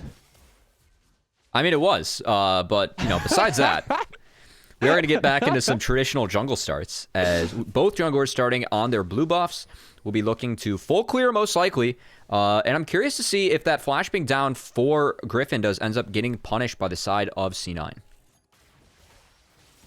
Breezy lurking in the bush here to get an extra auto attack in. As a support main, I see that tech. That's talent right there. Instantly traded out. These early exchanges are going to be encouraged by the shards. Getting a ton of gold for both supports, but ultimately not going to amount to much unless somebody screws up or one of those aforementioned junglers arrives. And you can see the early power, just given the fact that you have double range into Tahm Kench. Rather good for the side of C9, and should help Kog'Maw get off to a good start, as Shrimps is going to continue to track the Olaf, and Udyr is actually giving up his bot side to path into the red, so XU might catch Griffin off guard here. Does he have Smite? Yes, actually does have Smite. waiting in the bush. Oh, boy. Stalking his prey. Matthew is going in. He's stolen. He stunned him. He's gone. First blood. That was disgusting. I'd love to see C9. They get the early punish in the game plan. Now, Rhino, can he get it? Rhino gets the kill. Pass into the bush. 1 HP, but saved by the Guardian. Breezy will find the exchange. Actually, Wixie's corpse gets it, making it a 1-for-1 trade. This might be a disaster. As Raheen goes down as well, C9 are now up 3-1 across the map. This could snowball even further. That wave, it's shoving into the Kog'Maw and the Lulu, but now look at that bot crab. Griffin decided to go for the bot lane crab. His bot lane's now dead. He still has a mid laner as Captain Shrimps is getting back onto the Rift, but if this doesn't go to the side of Zeus, I believe it will. We might have a double crab here for Griffin. So able to save this early game a little bit, but what a good start for Really? C9 yet again, TJ. I know, Cubby, that you really do like your crabs, but does that really make up for everything that C9 just got? Honestly, that was me taking a big inhale of copium after watching NA screw up the crabs for all of MSI. So, well, I mean, watching C9 secure or not secure 2 crabs, we're kind of used to that, but we've got to make sure that we're getting back on track here for NA. Still going As to flat. Tuesday might be in trouble. Tuesday. Nice preemptive flash. Oh my lord, this is going to get better for C9. A sentence you haven't heard all MSI. As Zeus lose their mid laner, Tuesday burns a flash as well in a desperate attempt to escape. And C9 this early game going entirely their way, TJ. So significant given the fact that they have this Kog'Maw as well, who spikes. A lot of people see Kog'Maw as that big late game carry with all the range. I think Kog'Maw actually is at his strongest when he gets that 1-2 item mark. If he's able to get there early, his level 9 with all these enchantresses is so powerful in that mid game. He is strong for the rest of the game as well, but I want to see if C9 can cash in on this mid game spike and try to knock down this bot lane turret early and use Wixie to rotate around the map to take towers, as now Alorum, he has a wave shoved in. He's in trouble. Speedo will be caught out. Alorum is just dead. XU on the flank is able to save the day. Zeus are able to answer something back. It felt like they had an opportunity with Alorum, and it's still shut down. The lead yet grows. Now we have Alorum. He has to TP back to this lane to pick Oh, I up. liked that energy, Cubby. You Yeah. came in with like golf energy. That was really good. I mean, I was watching a 50-year-old win the PGA Championship this weekend. I know you were telling me about it. Yeah, it was a rather impressive feat in the world of sports, as I'm going to have to see Wixie and Breezy shoved up in this bot lane trying to crash this wave, but Griffin's here to punish. Griffin round the side. Breezy will kite back. Marvelously done. Rhino and Raheen just have to back away. And there's nothing that Speedo can do about it, meaning it's a null trade. Meantime, in the mid lane, Tuesday's been zoned completely out. Griffin on the roam, might be able to find one with the undertow. He can't reach! His arms are too short. Captain Shrimps and XU will survive the exchange, 1 to the good. And C9's lead grows again. Now 6-1 in the kill feed, 11,000 to 9,000 in the economy. And Tuesday going for the all-in here. Has the double advantage, but XU, right place at the right time. He has to kite down. Almost finds it with this laser, but not able to get the auto attack off. And Griffin not able to connect with that undertow as he goes down. Meanwhile, the picture-in-picture, we do have the bot lane of Zeus being shoved in, and TJ, a 1.5k gold lead once again for C9. I think the big question is, can they snowball this to a win this time around? Yeah, I mean, we talked at the beginning of the segment on the desk about how C9, they did everything right during game number 1 and were just countered because Alorum was so far ahead, because Zeus were so good at the team fighting. Here's an attempt to repeat that experience for Zeus. They'll get Speedo very low. Alorum does not land the ult. In the meantime, it's a dive. XU able to find one underneath the turret. Raheen's down as well. C9 continue to bully the bot lane here. And Speedo is not cracking under the pressure up top.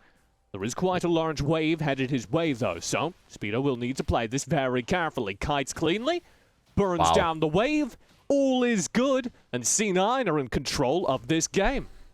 Huge play for C9 as they win across the map, TJ. We're going to get a second look at this dive. Axew coming from way downtown, from wrapping around from behind. Manages to find the kills as they have the bot lane level advantage, item advantage, and they juggle the aggro correctly. More resources denied from Senna Tahm Kench and into Wixie. Exactly what this team needs, as it pretty much is a single threat comp as the game goes on with this Kog'Maw. So the fact that Wixie is sitting at 2-1-2, up quite a few creeps and quite a lot of gold on Senna, and has the beefiness of the rest of his team around him too. This is exactly the formula that C9 needed to pull out a win in the series and in this game. And the fact they're off to this start, we're going to have to see if they can really push this lead, because they failed to do this in the last game. And this is where we have to start, you know, not necessarily ringing the alarm bell, but I'm going to give you your guided tour of the facility and point out where the alarm bell is.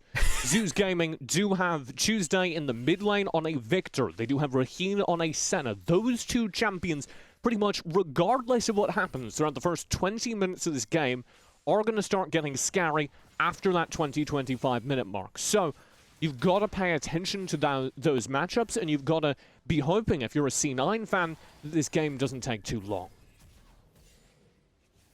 The Kog'Maw Lulu Karma, it will be difficult to deal with, but Victor, with the range of those lasers and the control that you get as well once you get the upgraded Hex Core and you get the slows on top of all your abilities, it can make life a little bit difficult for the Kog'Maw. What I'm more concerned about is the fact that they really don't have a way to create an angle on Kog'Maw unless you're Tahm Kench ulting in an Olaf. And at this point, the Olaf's way behind, so he could easily be melted before he's actually even able to make a play.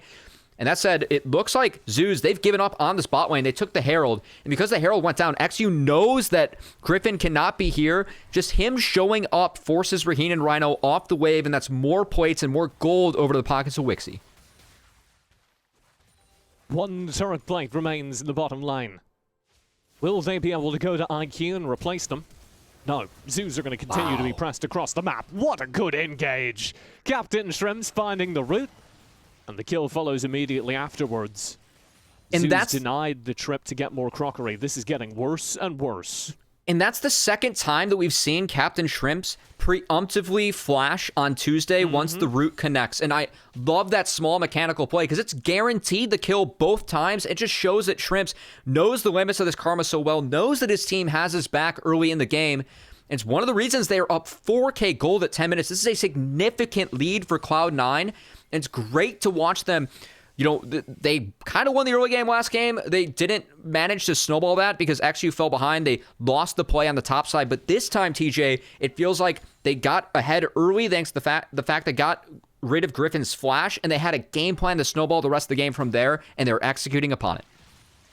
And one of the things we talk about so frequently is mid-jungle synergy. Here at this level of play, it's oftentimes defined by just who these people have played with the most. And we made a big deal out of Tuesday and Griffin, but this game, it's all been on the opposite side. Speedo in trouble. Nice juke. Will dodge Alorum's Fear Beyond Death.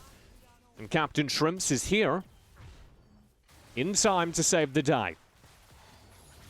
You can see Speedo on the Lee Sin utilizing that mobility to the greatest extent. He's dodged out now on multiple ganks in that top lane. A lot of resources being invested by Griffin and the rest of Zeus, and they're going to continue to do so now on Shrimps. Can they take him down? Doing her cardio, so Karma's pretty fast, but can't root up the Ragnaroking Olaf, so that's going to be a kill back over to Zeus, and they should get this turret as well, or at least a decent chunk on it.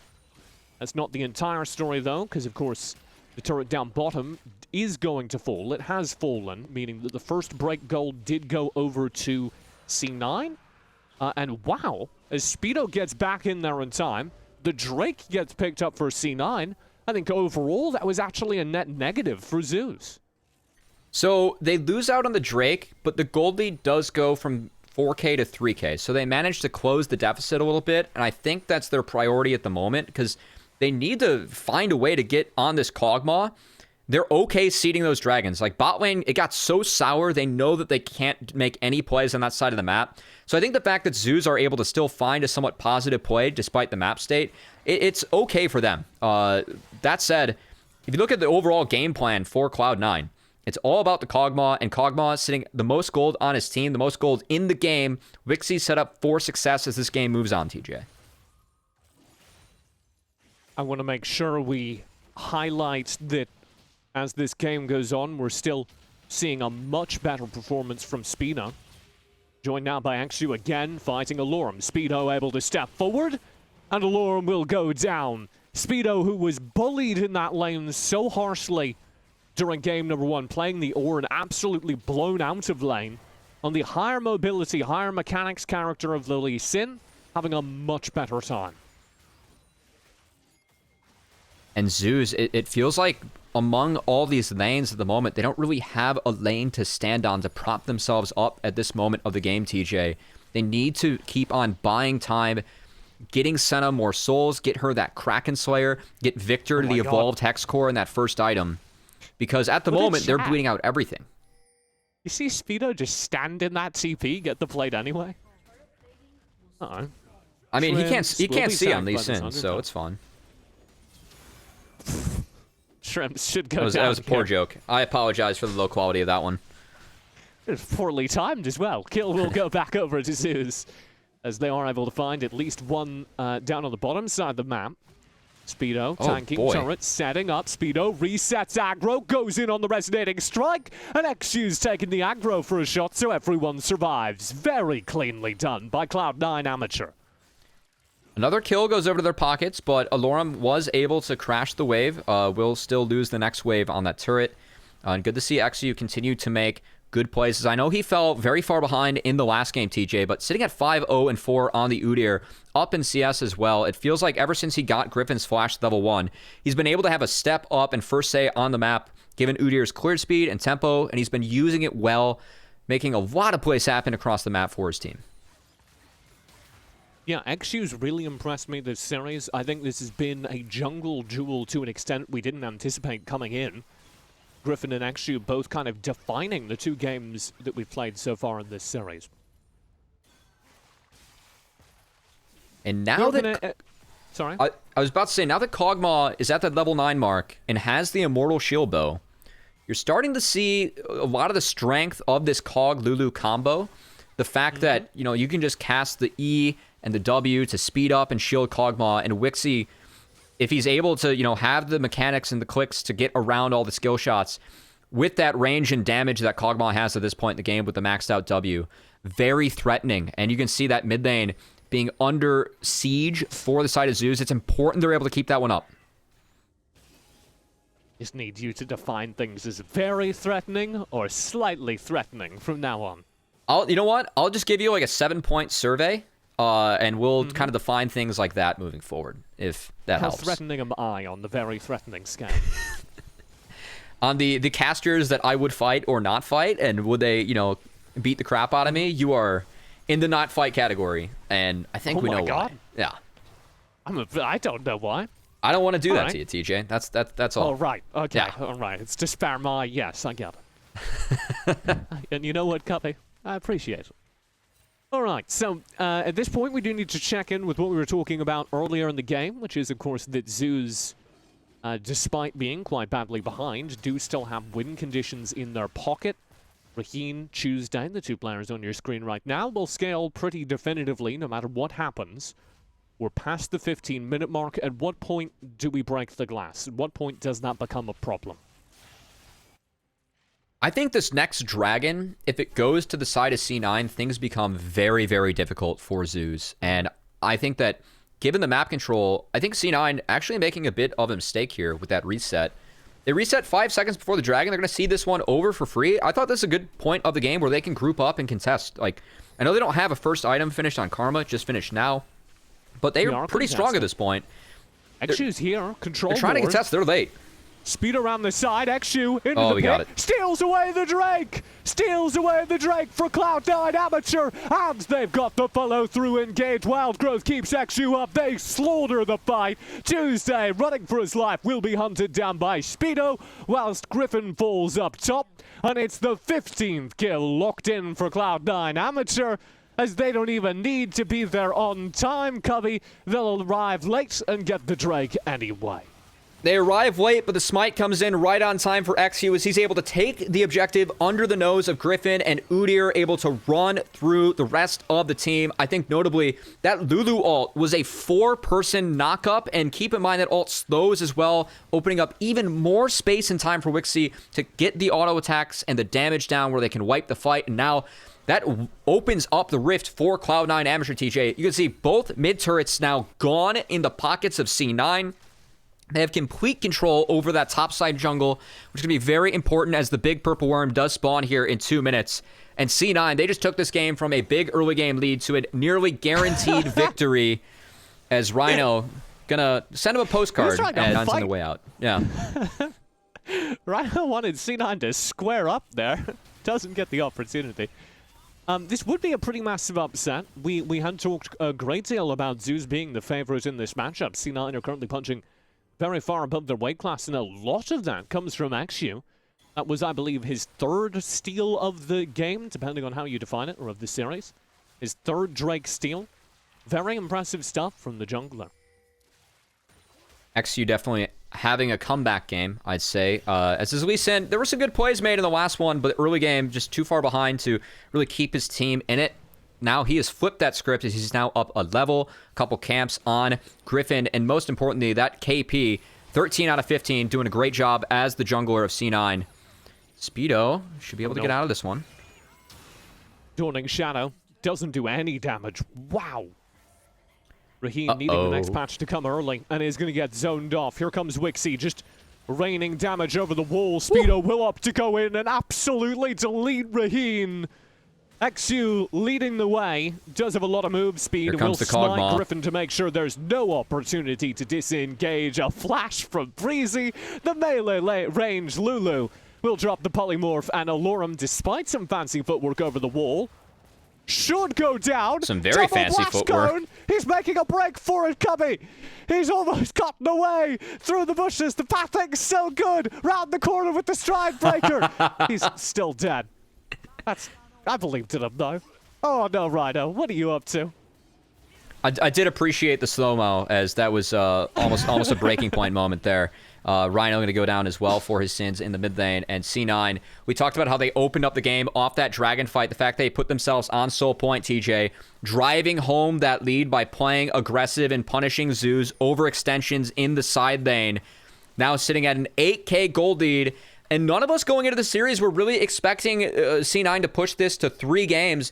I wasn't expecting to go the distance, that's for sure. But C9, different plans for the rest of us, as it seems like a game 3 is near, or in our future pretty much, coming up soon. How many legs does Urgot have? 6. Wow, first of all, I appreciate the confidence with which you knew that. Did I know no question in Cubby's mind.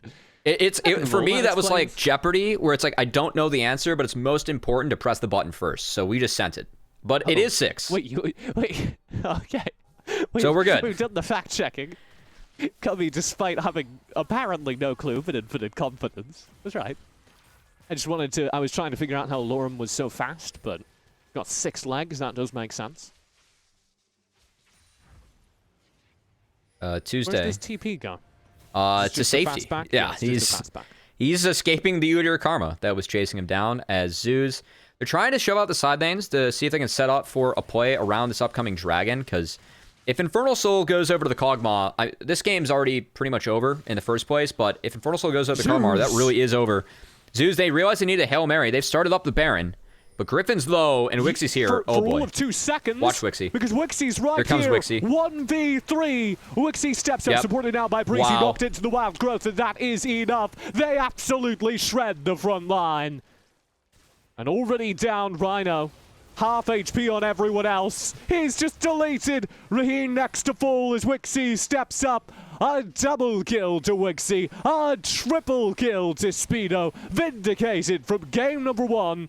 And this Baron will be picked up by C9 Amateur as they are putting the bow upon this game. And just look at Wixie with the double buffs from the Lulu, the shields, the ultimate, the speed up.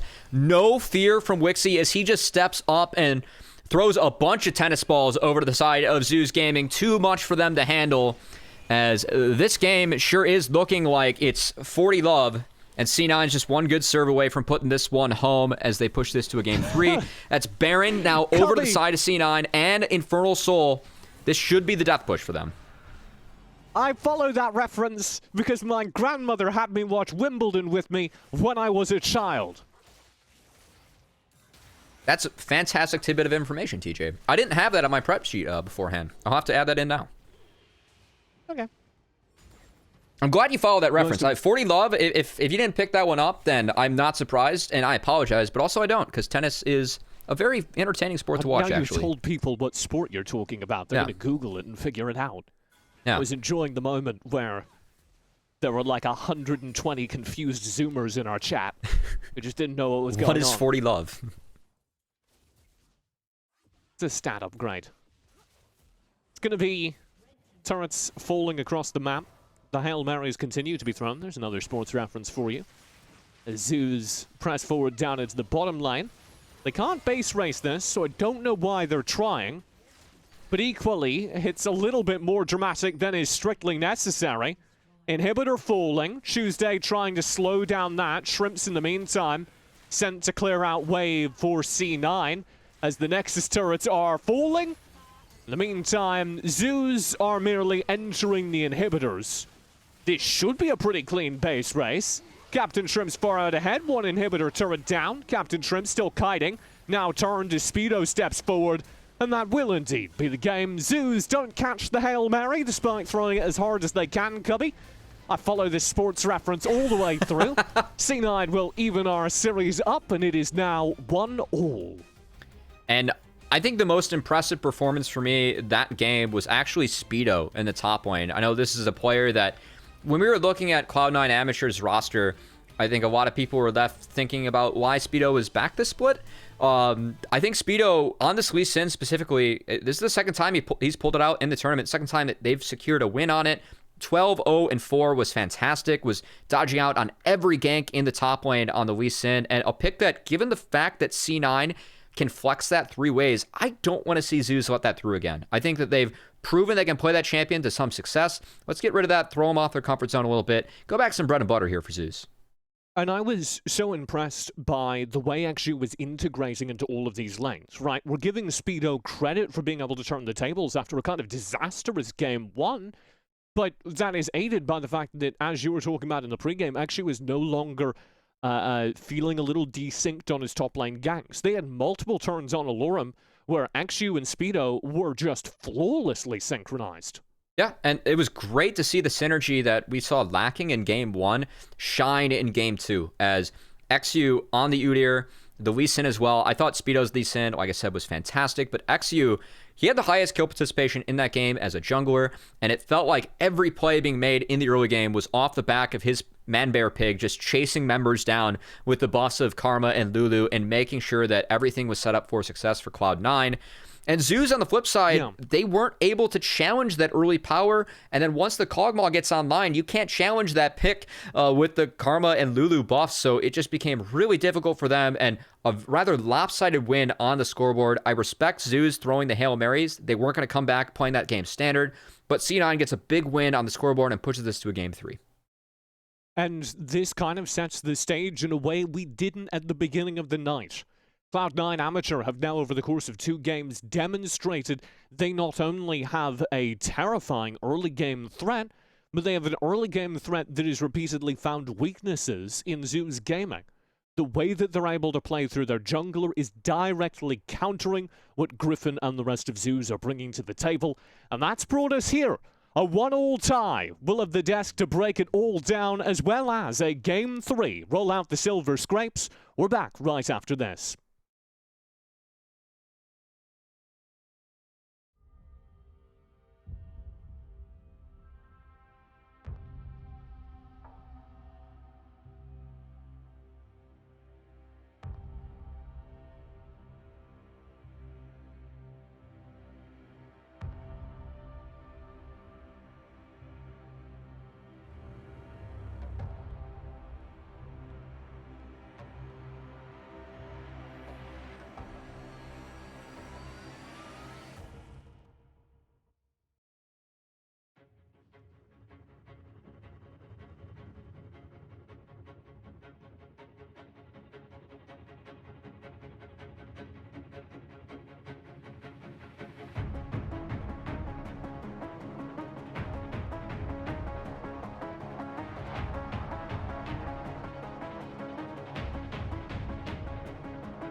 Welcome back, everybody, to All Chat. We're coming out of Game 2, and surprising many, we're actually about to roll into a Game 3. A lot of people didn't think it would be this Prediction. close between Zeus Gaming and Cloud9 Amateur. Just gonna give myself a quick humble brag. Out of all the talent, only me and Kelsey had this being a 2-1. Still, we did still pred Zeus, so we could still be wrong, but at least more right than all of you guys. So, nah. How do you feel about that one, Smacks? Feel pretty good about Joshi's prediction and me challenging it. That's what I'll say enough. right there. I think I'm gonna be getting my 2 billion points off of that bet. So yeah, I personally will be wrong on my prediction because I did go with 2-0, but that at least will be good. You know, it's not too late. There is still always the option of like an act of God happening. We could still finish this in less than 60 minutes, and it's okay if Cloud9 wins. I didn't say who was going to win the series. I just said the total time was going to be short.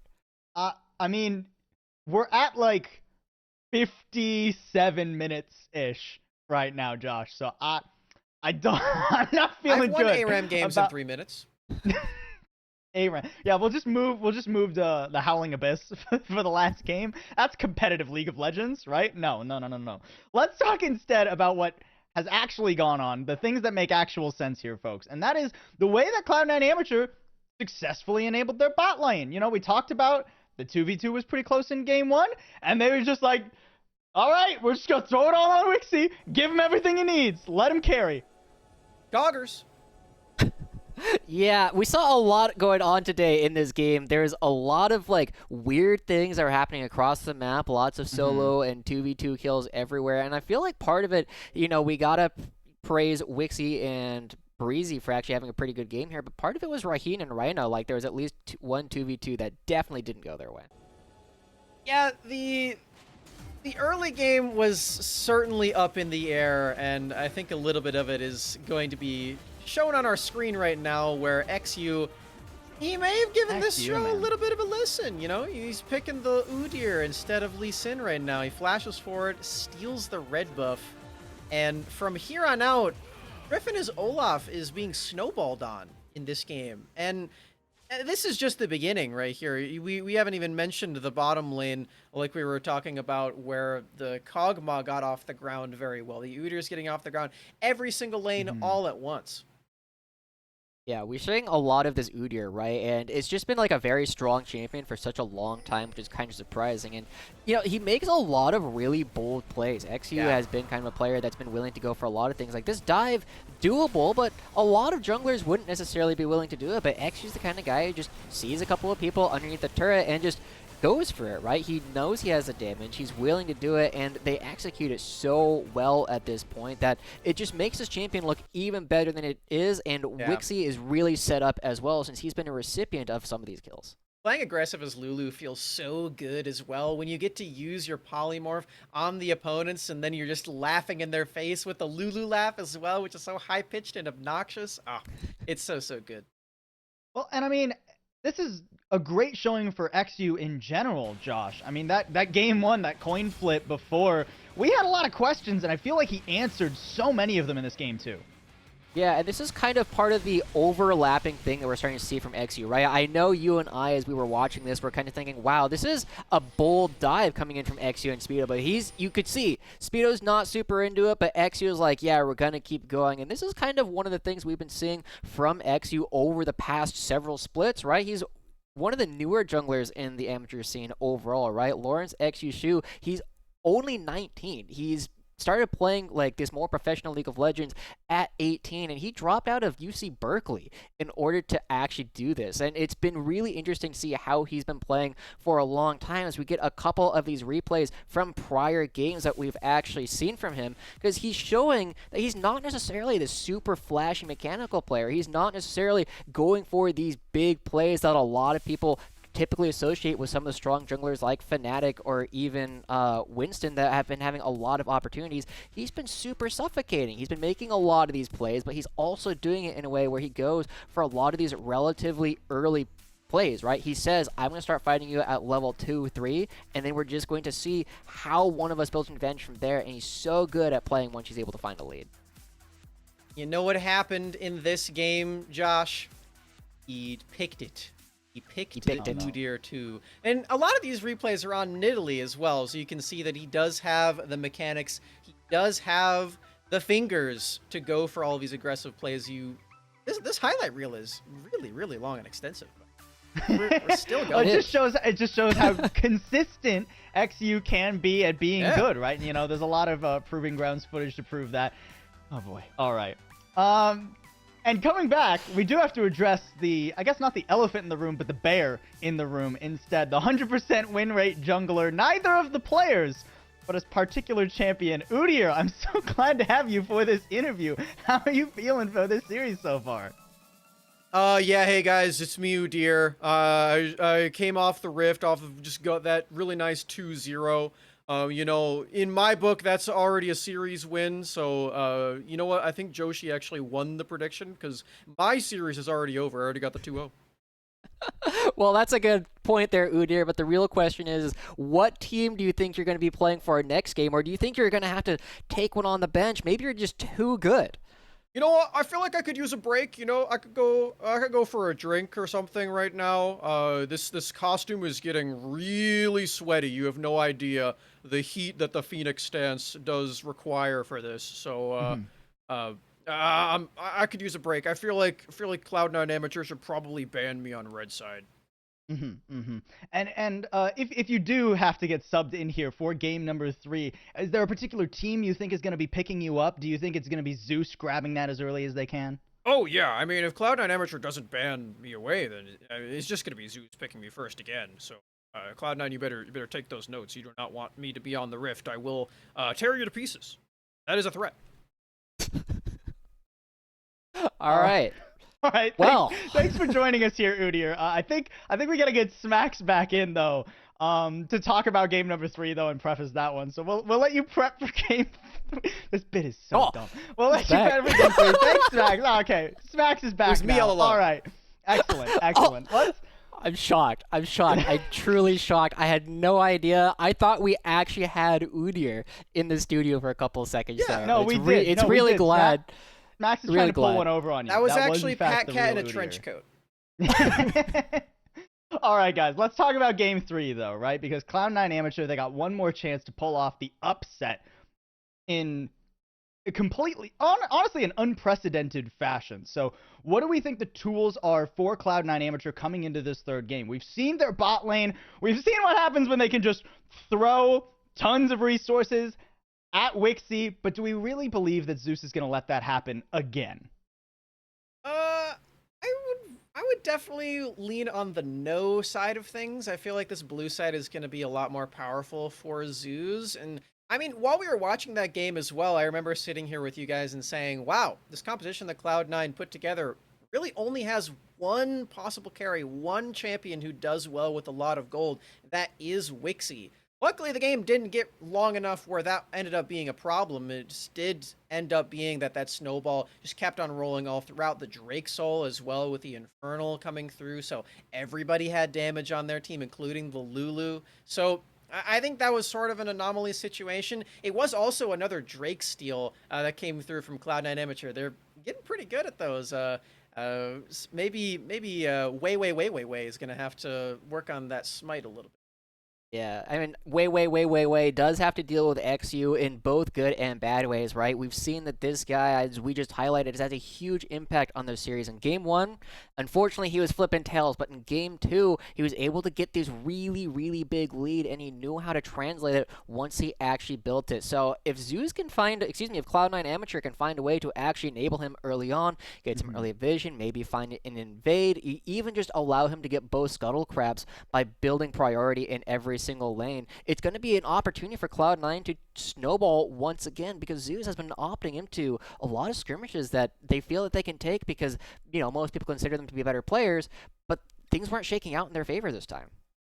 Well, and those skirmishes weren't just going in C9 Amateur's favor in Game 2. There were several times back in Game 1 where, even despite Zeus having a crazy gold lead, you know, much higher presence on the map, that C9 were still able to find some isolated fights, some 3v1s, 3v2s, where they got those picks, and that's why the game went longer than at least one of us anticipated.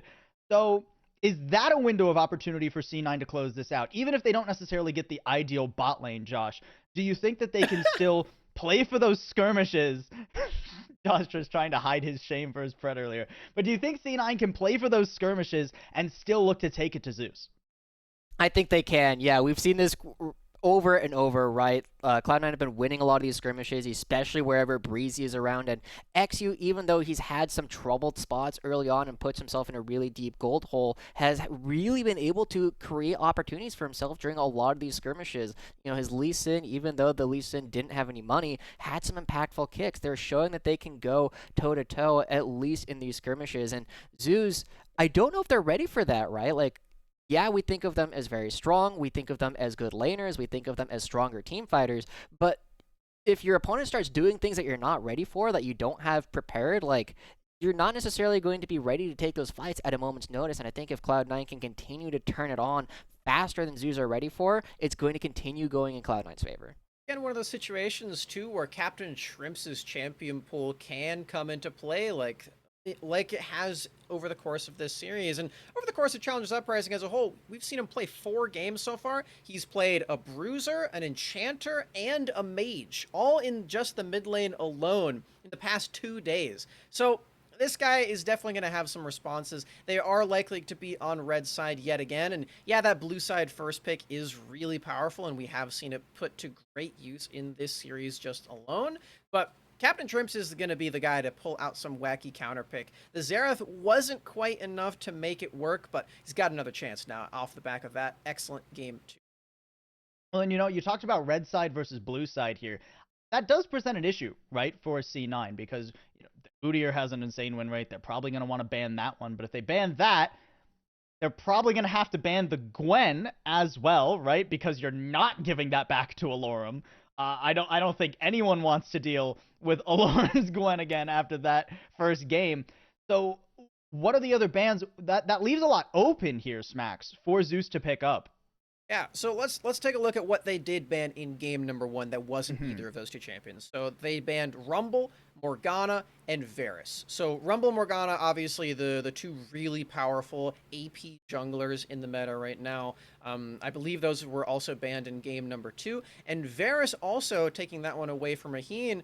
If they are going to retain the Gwen ban on red side, and if they do add Udyr to that table, then just as you're mentioning, a couple of those are still going to come through. But I mean, we all watched MSI. We did end up seeing that in the end, Udyr was inevitable. He was the best champion on the patch in the jungle anyway, even after all those crazy changes. So I feel like getting rid of one of those jungle bans is certainly going to be worth it to remove Udyr.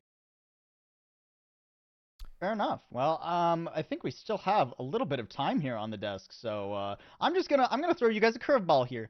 I want one bold prediction, and I'll even get you a chance to earn points with this one, all right? I want one bold prediction for game number 3 for each of you, all right? It has to be bold, all right? And I'll be the one deciding how many points you might get at the end if it's right. You're not going to have to wager any of your points. I'll let you guys get away with this because I'm, blindsiding you with this. But Josh, a bold prediction for game number 3. Okay.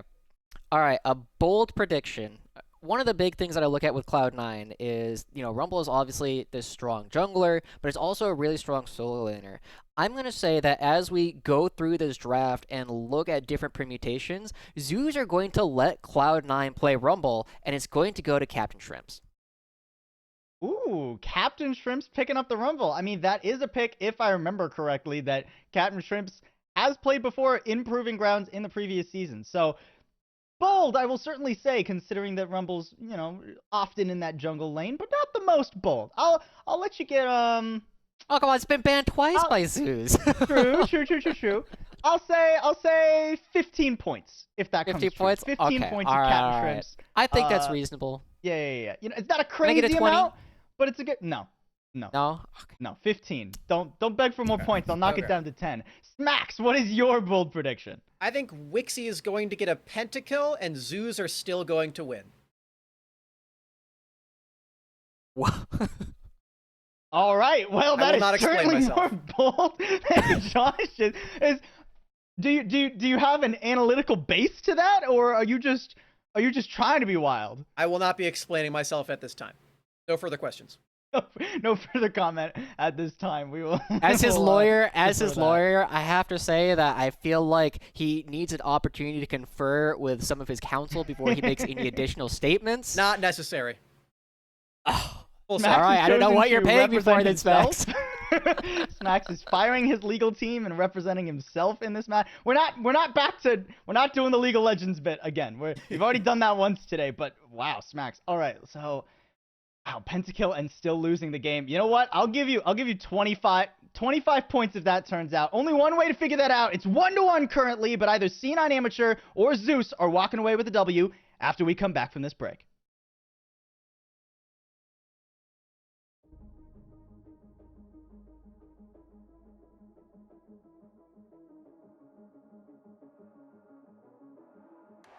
Welcome to the world, no heroes and villains. Welcome to the war, we've only begun. So pick up your weapon and face it. There's blood on the ground, go and take it. You get one shot to make it out alive. So higher and higher you chase it. It's deep in your bones, go and take it. This is your moment. Now is your time, so prove yourself and rise, rise. Make them remember you. Push through heaven, rise, rise. They will remember you. Welcome to the climb up, reach for the summit.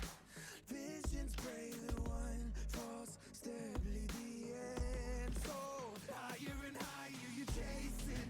It's deep in your blood, go and take it. This is your moment. Take to the skies, go. Prove yourself and rise, rise. Make them remember you. Push through heaven. They will remember you.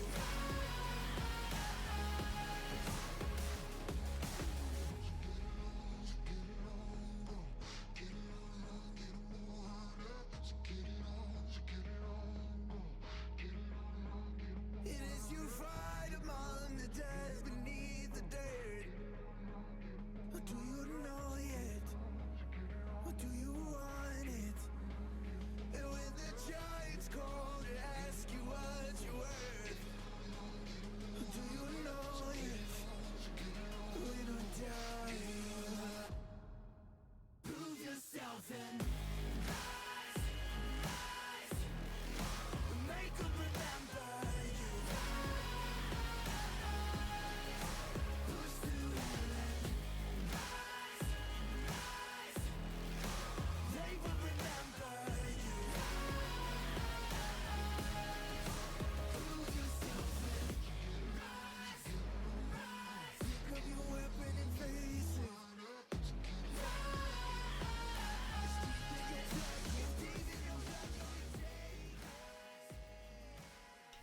Oh, TJ, Hey. we're back. We got to get into Do you game wanna- 3. This Game 3 hype is brought to you by Red Bull. Red Bull. Oh, you need to do it into the microphone. What are you doing, Cubby? We're gonna get fined. We didn't I get the apologize. crisp. My wings came a little bit too fast. I'm trying to go straight up to the clouds, just like Cloud9 did with their soaring victory in game 2. You're right, you brought it all the way back. Cloud9 evened up this series. They brought us to a 1-all tie. My name is TJ, joined by Cubby, as we head towards game number 3. And we did not expect to go this long. No, but hey, more time in the tubster with you, TJ, is always something I look forward to, as we are now gifted with a game 3. And before we get into this game, I understand that as you recover from that awkward pun, we do have some results from other groups to run through Sure. really quickly here. Tubster is TJ and Cubby. The Cubster... Bad. Golden Guardians Academy did win their game 2-0 over Dignitas Mirage. AoE beats out TSM 2-0. Wildcard Red took down Poor Supernova 2-0. And of course, Resolve beats out 100 Next 2-0. We're going to get into things here as we've gone all the way to a Game 3. The winner of this match goes all the way out to the group stage. The losers trapped down here with the rest of us. Zeus Gaming with the first pick, and they've got something we didn't expect to see at all tonight, a Varus. Yeah, so I think important to note that Lee Sin gets through this draft. Speedo went off on this pick in Game 2. XU fell drastically behind in Game 1, but still had some nice plays. It's a powerful flex for C9. They get to hold this flex now for the rest of the draft phase on the red side, TJ. And also pairing that up with an Ezreal from Wixie. That's the choice in Varus, but guess what? Morgana is still on the table. I would need you to check our name tags really briefly, Cubby. Oh, I like it. We're the Tubster duo. Let's go. I don't know how I feel about this. Okay, so the Lee Sin is something we were talking an awful lot about. You said one of the most important things that could happen is it gets taken away by Zeus. They don't manage it. So the full flexibility still there, as you were saying. Morgana will be locked in here, though, so we're continuing to get that overpowered pick kind of meta. The characters that are normally first banned sliding through into Zeus' pocket. They'll be able to get Varus, who's considered the dominant AD carry, as well as the Morgana. What this means, though, is a lot of emphasis for me on what goes in their top and support role. They need tanks that synergize with the amount of engage and poke they have right now. They need people who can really define the fights. I'm instantly thinking about kind of the TK pool. Yeah, and because no champion in that pool has really been hit yet, it seems like Zeus, they're going to take their mid laner and let the rest through, whereas Captain Shrimps, we've talked about his unique champion pool throughout this tournament so far, TJ. It looks like he might be adding yet another unique champion to that pool as Pantheon, a pick that once again he has played throughout his career and is somewhat known for in solo queue. That might be going into his hands in this one, and immediately you can see Zeus, they're scared of the combos with the Pantheon. They're going to start taking away the Talia and anything else that can combo with that point-and-click stun that Pantheon brings with his kit. Try and deny that from C9 Amateur. I do think it's worth noting Tuesday on the Lucian is one of those player-character combos we talk about. Tuesday, well known for their ability on these mage picks. Lucian is kind of the closest the current meta is going to get him to that, but very, very powerful in those 1v1. Yes, and he went deathless on the Lucian yesterday in their Game 1 victory. It was a Rumble Lucian combo coming out from Zeus Gaming. Tuesday's Lucian looked very strong in that matchup, and we're going to have to see if Captain Shrimps with this Pantheon, which we expect to go into his hands, they still have a lot of flexibility on the side of C9. And I'm curious to see what they lock in here, because they could keep those flex picks up. They're going to take the Ornn. We saw Speedo play this in Game 1, but they did take the Gwen off the table. So we're going to have to see what other counters the Lorum has up his sleeve. My mind goes straight to Sion to handshake the tank matchup, or Urgot is something that he's played in the past. Or Nico. I'm a little alarmed to see this Ornn in Speedo's hands again, just because it got so bodied by Alorum during one of the games this series. I was asking for Zeus to be able to grab some frontline tanks for both Alorum and Pocket Rhino, who will be playing. That is a graphical error. Evan RL has not role swapped and been traded. It is indeed Pocket Rhino who will be picking up this Braum here. So it's going to be a Braum support which fulfills a lot of the metrics I talked about, but is going to be reliant on the Lucian mostly to proc the Winter's Bite. Not got great synergy in that regard. And an Aatrox to close out the frontline roster, with Alorum picking up a champion he has historically been very good on. And historically a matchup that is very much Aatrox sided. And that was the big story of Game 1, right? Alorum on Gwen into this Ornn. The top side of the map for C9 fell very far behind, and that was really the hole that sank the ship in the end and gave Zeus that win. Now, we still have a Pantheon support flex, and we're going to have to decide where everyone goes. I'm expecting that XU has the Lee Sin, and the Pantheon goes mid, but with that Karma, I think it's going to be Karma bot. What I do like a lot, you mentioned the Braum hopping over to that pick, TJ. That synergizes so well with peeling for the Varus. You have the double hit passive from Lucian as well to stack up those Winter's Bites. And it's going to be really difficult now because also that Braum shield, it denies the Ornn engage from coming through if it's positioned correctly with the Ornhorn. So I want to see if C9, if they're still able to find these engages, I expect XU to be on that Lee Sin. Going to really be onto him with that kick flash to make plays happen. And it is so defined by the earliest moments of this game as well. We saw last game, it felt like a big difference maker, was that XU was able to find those early invades, the steal, the kill. That started the tempo. In game number 1, kind of the inverse happened, where XU was shut out of the early game. So, in this jungle matchup, I want to pay attention to C9's XU and whether or not he's able to find an early advantage that has defined this series so far.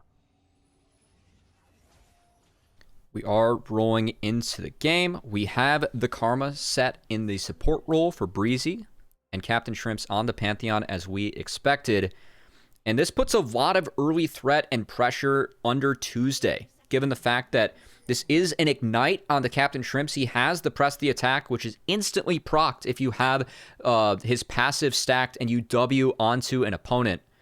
And I want to see what kind of plays C9 makes around this early game pressure they're going to have. Because as the game goes on, they lack magic damage in their team, TJ. The only magic damage is going to be coming out of Ornn and a little bit from Ezreal with his kit. So it's really going to be on C9 getting ahead early because armor item is going to be more efficient for Zeus. Their comp scales very nicely as it looks like Raheen is going for the on-hit Varus build, so focused on team fighting and shredding the tanks. So it's really important and imperative that C9 get ahead in this early game. So let's keep our eyes on XU and see if we can get ahead like he was able to do in Game 2. I want to note that at least one thing you were hoping for has happened. You were calling on Zeus to stop getting funky with the early game. C9 to find those opportunities as they did so often would have been disastrous. C9 do not, in fact, get handed any early game opportunities. It is Zeus with a very standard opening, no risks taken. And something we've seen from C9 in the last 2 games, TJ, is XU went to invade the second buff of Griffin. Both times. Game 1, he was late to the red buff, tried to get in on the Krugs, wasn't able to make it happen. Game 2 was at the red buff on time, got a kill, and really shifted the game in favor of C9 from a very early margin. As he's going for what looks like a crazy invade. XU, he snuck his way all the way into the bot side. Morgana's already finished the red and the Krugs. Now he's coming behind Morgana on the Raptors. Let's see if XU can make this happen. XU always late. Pressing in with the ward hop. Too late to get any nothing. KFC. Walking home with an empty belly. Very risky pathing from XU as it paid off in the last game, but not this game as he already falls behind 2 camps. He will have the bot crab that he's able to secure, but still, the fact that Tuesday sees where the Lee Sin is, he's going to feel okay about taking that chunk damage from Captain Shrimps. And more importantly, there's a ward on the Raptors. Griffin's going to be able to get in here, deny that camp from the Lee Sin, and really start accelerating himself ahead by taking away one of the early camps.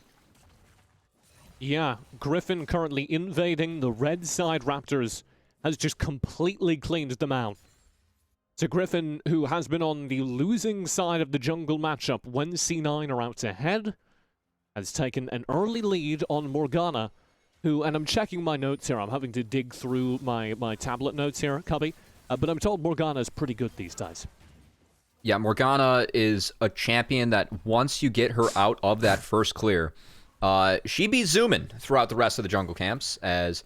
Correct! Yeah, her clear speed, unmatched, and the utility she brings as well, that black shield. We talked about the importance of XU landing those engages because that Ornhorn can be shut down. Black shield also very difficult to engage on, and if that's used well by Griffin, another tool that C9 has to deal with as they try and execute these team fights, and we expect for them to be going for these team fights given the fact that they did draft Ornn. So they need to get ahead early. They need to find a way to get around these defensive tools from Zeus, and so far, with this start, even though it's even on the scoreboard, we very much favor the fact that Morgana had such a successful first clear and is off to a great start. I want to talk about, as this is a little bit aggressive from XU, trying to get something back. Can't eat his birds, so he's going to eat the rocks instead. A little bit like me. I was a vegetarian, so No checking. Wixie and Breezy will be taking a turret plate during this time. He did get the big Final. Krug, so that's pretty important. Does not punish XU. Yeah, that was Yeah. it. 1 Krug. Well, at least he gets 1 Krug, right? Because if he doesn't get that, then he falls even further behind TJ, as he's already looking at... He hasn't taken the Krugs yet, he hasn't taken his Wolves yet, and now a big engage. Ooh. Raheem following up. They've got the stun chain. Breezy will get into the bush. Won't be able to find anything. I was thinking maybe as Rhino dropped lower, there would have been an opportunity for a 1-for-1 trade, but Breezy can't convert on that. And so, First Blood goes over to Zeus as they find everything they were missing during game number 2. And look at how quickly Zeus capitalizes off the fact they see XU exit the jungle on a ward. I mean, immediately, Rhino burns Flash Exhaust just to land an auto attack to follow it up with a Winter's Bite. They followed up with Morgana showing up and didn't even need Morgana to take the 2v2. Good play coming out of the bot lane of Zeus. We'd love to see that, as that is the critique of the bot lane, is they can work on their laning phase. And even though Raheen is down, it's a tough matchup. And the fact they see that angle to go in, good sign for Zeus in the long run that their bot lane's making the right strides. Ooh. Tuesday. Shrimps! I thought we'd pulled out the big shrimp there. The king shrimp, if you will. Known for his off-meta carries, but the Pantheon has not yet found any value in this game. I feel like we're getting into like Drake and Josh reference territory with Jumbo Shrimp. That reference goes completely over my head. Oh, that's a bummer. I might have to give you some stuff to start reading here, TJ. I'm gonna go through kids Nickelodeon shows. Oh, that would explain it. Yeah, I was one of those kids who wasn't allowed to watch TV as a child, so. that explains a lot. Does it?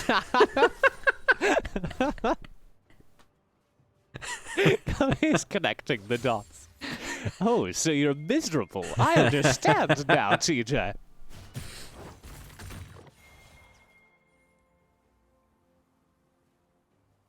It looks like we have XU once again. This is something we've seen a lot from Cloud9 and XU, making the choice to give up camps to try and have an impact on his lanes. We've seen him, when he's able to pull that off, has made a lot of positive plays, especially in Game 2. Game 1, not so much, and it looks like we're going to see him get his first win as he's going to deny the red buff. Let's see if he gets caught on the exit, though, by Griffin. Thanks, Shield. Finds the buff. Blast Cone. Oh, this has gotten the sketching. Oh, boy. Rooted by the Dark Binding.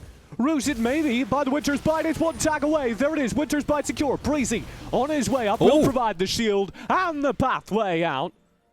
Call him Breezy because it's easy. Next Shield will slide away to safety. Breezy, the only thing that saves XU from that invade, but given all the tempo they lost, yes, he gets the red buff, but they lose the dragon for free over to the side of Zeus. They're able to secure that first objective, despite the Pantheon being selected mid to ensure that early priority and kill threat, and now Captain Shrimps has to look elsewhere, but is walking over a control ward and a taken crab. So cannot safely go up to the top lane and doesn't feel like he can take down Olorum, who has been mercilessly pushing in that wave, and Speedo just struggling to pick up all the CS he can under his turret for the start of this one, as XU now recovers on the map, has a lot of camps to take, but once again is down 5 camps already, TJ, in this matchup. Yeah, yet again, kind of a rough showing for Speedo on the Ornn. Also, I want to flag as we're kind of doing our housekeeping here that Captain Shrimps is past that level 6 mark. We do have Grand Starfall theoretically available from this point on. So, Captain Shrimps will have that global mobility, or near global mobility, to interfere in some of these fights. But it's going to need to be used pretty soon, because Pantheon, without any gold injections from kills, is going to begin to fall off here. Zeus matching the rotation from C9, but actually is going to see that top wave to start up the Rift Herald. This is good, potentially, for C9. Olorum has to rotate back into this play. If C9 acts now, they might have a member advantage. Maybe. Here's Captain Shrimps round the side. Grand Starfall is going to be up in just a couple of seconds, so they can go for a fight with that backing from the Pantheon, regardless of where he is specifically. But it looks like C9 have just stepped forward, scared him off, and now they're going to get a free go at this Rift Herald. We'll see if it's recontested once it's low. Rhino has vision on it. That'll prompt a call. Here comes Rhino's the in rest trouble. of Zeus. Yeah, Rube will be found. Okay, Rhino needs to kite away. Oh. Will lead the true shot. Oh, no. Very low. Exu dives to punish it. Here comes the Rift Herald and the Grand Starfall. Shrimps into the back of the fight. Raheem focused down and dead. Double kill for C9. As Shrimps and Exu both find one. And C9 find their first advantage of this game. And C9, they were waiting for Alorum to show back in the bot lane because they know that he doesn't have access to that teleport yet. That's when C9 decides to pull the trigger. Rhino was sticking his face in to just get some scouting done, but ends up eating everything from the side of Cloud9. It goes down, and Raheen saved his flash, wasn't able to, really just thought he was going down. And probably an intelligent move to save his flash as well, as that's the power of Lee Sin at level 6, that first ultimate being used successfully. They secure the Rift Herald and should be able to get a lot of plates here on Wixie. Yeah, there was a really aggressive challenge down there in the bot lane for that turret, though. So, a little bit of gold right back over instantly to Zeus. C9 will try and equalize it up. Here comes the Rift Herald they just invested so much for. They should be able to get this turret. Oh, it's a close thing. This is the final plate. They did not get enough damage out. Don't know. Okay, Alorum for safety. Speedo. Oh! Doesn't get the recast on the ultimate. A genuine tragedy, and the first turret will fall in the top side. C9 are able to eventually add up for enough to take that first break gold.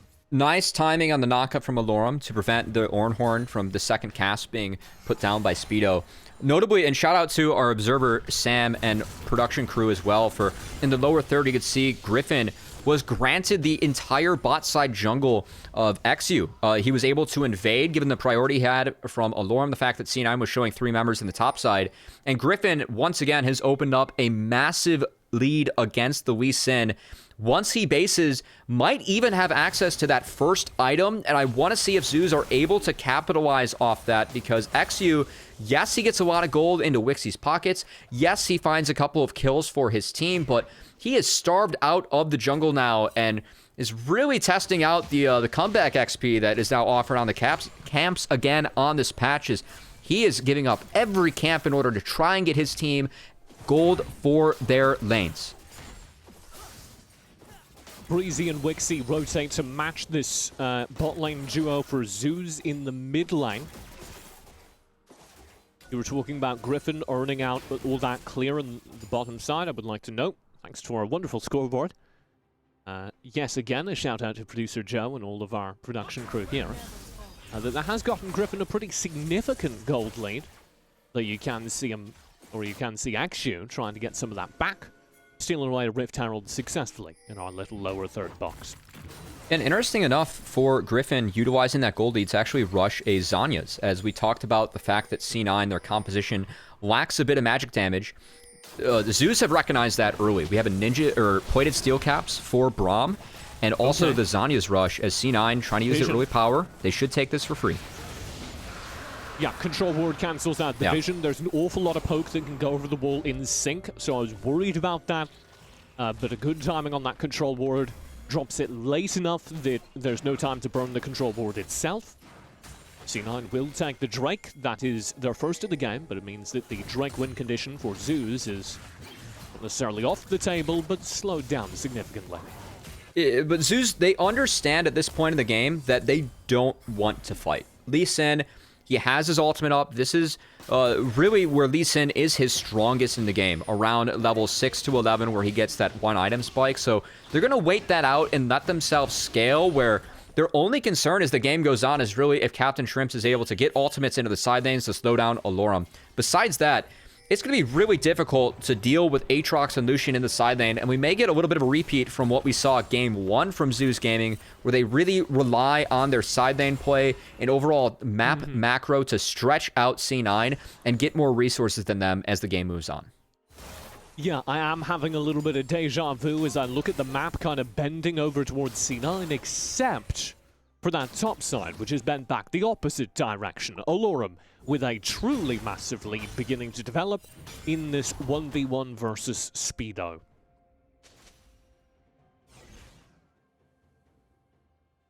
As we take a little bit of a break and a reset here, you can see that gold, very telling that Wixie... Follow it! Oh, Sam, the observer, all the way down the lane. Ladies and gentlemen, you don't get observing like that anywhere else. Find me another observer who can follow a true shot like that. man, this is the fun of casting with TJ. As Blade of the Ruin King on Pantheon, very strong power spike. Oh! Oh! He's getting out! Daddy Shrimps! He's gonna get out! He's gone! Father Shrimps breaks away, finds the kill, says, see you later. What an I'm going alpha out for move! some gas. You're not gonna see me ever again, kid. Oh my goodness, Shrimps, he hits the Blade of the Ruin King power spike and immediately goes for it. Actually, he's going to wait for this Black Shield to go down. He's going in. Dark Binding is able to cancel out that play. It's Commander Shrimps now. I mean, taking to the skies, up in the clouds, able to escape from the rest of Zeus Gaming that were trying to corral him in that bot lane habitat, but ends up not being taken down, gets a solo kill, and Pantheon, Blade of the Ruin King, very strong at this point of the game. I guess we're just going to follow everyone for... Oh, I do have that effect Uh-oh. on observers. Griffin is in trouble. Call the Forge God won't land. They can He turn goes this. into stasis, and here comes the rest of the team. Big C9 knock up. still aggressing. XU in. 5-1, 5-2. They've got all three. A double kill passed back over as Breezy and Wixie coming in time. They've hit their power spikes. Ooh. Now Alorum's having to do some very nice footwork just to stay at the head of the pressure. As C9 have come alive here at the 15-minute mark. yeah, all of a sudden, C9, they've utilized that early power spike from the Pantheon, the Lee Sin. They found a couple solo plays across the map, and then they turned that into a huge team play as Speedo, who has been kept down for the majority of the game in a tough matchup, finds a big three-man knockup in the jungle to turn a fight in C9's favor. They knocked down that mid lane turret now, TJ, and they're sitting at a 1.5k gold lead before this third dragon spawns, and honestly are poised to take a fight where they're still the stronger team at this point in the game. And that won't last forever. If you're a Zeus Gaming fan, I think you can rest content in the knowledge that as this game goes on, it does get more difficult for C9. But for the moment, C9 are looking good.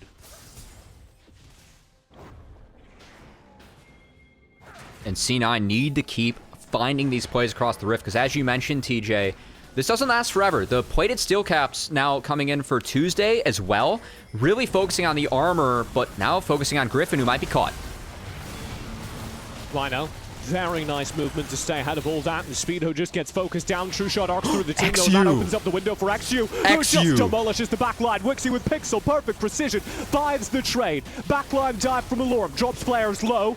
That's not enough, though, as Griffin goes down. A double kill. Alorum can't save anything. And it's 3 players gone. C9 controlling the mid-game. And this is why I didn't want to see C9 get Lee Sin once again. Speedo, the 2 times he's had the champion, has gone legendary. XU, yes, he dropped game 1 on the Lee Sin, but there were great moments that he showcased. And that kick was the best one that he's had yet, as the Golden Foot Award finds 3, and now this spear finds Tuesday. Here He's he going down. comes. Father Shrimps delivers yet again. That's going to be another single kill over to C9. Let's take another look at this, though, because this was a damn good team fight. And watch XU find the angle off of this kick. Keep your eyes onto him, as we are going to see him find 3. And a lot of damage gets pumped in the Speedo, but this kick from XU, 1, 2, 3, Wow. line him up and Wixie. knock him down. And Wixie lands a perfect Mystic shot to focus down Raheen, who didn't have any summoners available to him. XU cleans up Morgana, beautiful skirmishing on the Lee Sin, and these are the plays between XU and Shrimps. They needed to hit this power spike. They needed to cash in this moment of the game, TJ, and C9 is doing just that, as they're turning heads on the Rift and turning everyone's heads, keeping track of Cup, because this is not the result we were expecting. C9 going for the upset and looking damn good in this Game 3. They're trying to turn this series in their favor and move on to the playoff stage. This would be a remarkable upset. Tuesday and Griffin, widely regarded as, you know, strong additions to this Zeus Gaming team that did so well last season, won everyone's hearts. And yet it seems they're not quite coordinated, or maybe, you know, we're underestimating just the power that C9 are bringing to bear. C9 with a win here would be undefeated so far after struggling to get through the first qualifier. They had to make it through the second qualifier here at Challengers Uprising. So it would be a truly massive statement for them to make this early on. Perhaps I'm getting ahead of myself though, as Captain Shrimps will be caught out. Good shield keeps him safe but not secure. Tuesday finds the trade. Not going quietly, not yet. Breezy might be caught out here too. Raheen able to chain him down. Alorum in trouble for the trade potentially, but able to slip away. It's going to be a turret for the kill. And we have Lucian not slowing down to the side lane either. Lee Sin going to take the empowered recall to get back and slow down the push. But Zeus trading positively across the map. They now narrow the gold deficit for them from 3k down to 2k gold. And keep in mind, armor is starting to be stacked across the board. The team of C9, they lack magic damage. This armor is very efficient. And while C9, they have control of the map and they have a gold lead, I consider this a very even game at this point, TJ. Yep. Do not be swayed, Twitch chat, by what less precise people will refer to as momentum. There is no such thing as momentum in League of Legends, I believe. Instead, all we've got is current game state. And though it does look good for C9, there's no ball rolling downhill. They're just strong at the moment. And they need to continue to find the fights at these moments, TJ, as this is the strongest point of their team composition. The orange scaling will not save them against the side lane pressure that Zeus can exert with the Aatrox and the Lucian. And the fact that they keep on focusing Captain Shrimps, he won't be able to port to side lanes with that Grand Skyfall and impact the map from there. So look for Zeus to keep on attacking whatever lane the Pantheon's in, just like they did in the bottom side a few minutes prior. As it's still a couple minutes till the Dragon, but Alorum, he's pretty far up, and I think Shrimps might look for another Skyfall. Shrimps is definitely thinking about it. I don't know whether or not even the big King Shrimp himself wins a 1v1 versus Alorum at this point. Aatrox is real scary, did have a lead all lane. And it looks like for that reason, or perhaps a litany of others, we will not get the engage you were looking for. Zeus has slowed down this game a little bit, as we do have another Dragon, and a point of tension in this game, TJ, as Mountain Dragons for Zeus, very efficient against a rather low damage comp coming out from Cloud9. So if they're able to secure any of these Mountain Dragons, that's pretty major for Zeus in bridging the gap to get to the later parts of the game where we feel like they are a bit stronger. C9, they need to keep on forcing fights and winning at this moment before that scaling comes in. So let's look out for Exu and see if he's able to execute another beautiful kick in this fight, because it feels like, due to the Braum, Exu has to be the point of engage and the member that we have to watch to get the party started for C9. What a performance from Exu tonight, though. I know... I'm going to hold this thought as Exu is looking to perform on command. Will chase Tuesday Speedo out. found it. What an excellent chase with the call of the Forge God. Speedo found it. Captain Shrimps comes through. Exu again starts a fight. And again, C9 have the follow-up. I thought Tuesday was out by burning the flash and the dash, but Speedo, he guessed both, lands the Ornhorn. The Braum wall is not anywhere close to stopping it, and now we have a 5v4 round Baron. Do C9 burn this, or do they turn this? We'll see. C9 starting with the Drake down, or the Baron down to half HP. Alorum's in the area, does have vision. Here comes Griffin. Oh my C9 goodness. looking for the term. It's getting dangerous. Griffin with the chase. Drop down, half HP in this stasis, but Alorum has found the kill onto Breezy in the meantime. Exu able to shut down Griffin, though. That's the trades, and they've got the chase. Alorum pops the World Watch Ender Raheen. in the middle of the fight. He's got Shrimps. TP coming in Tuesday's out of back. base from Tuesday. As Alorum falls, it is Tuesday. It is Rhino versus Speedo and Wixie. Tuesday will pop the Culling and Kite back, and Zeus Gaming's work is complete. C9 do not get the Baron. Okay, this is a huge engage from Griffin utilizing the flash, but watch Alorum follow up on this. As it's a 4-man tether, it forces C9 to go 4 separate ways, and Alorum at the top of the fight able to keep the carries of C9 away from the rest of it.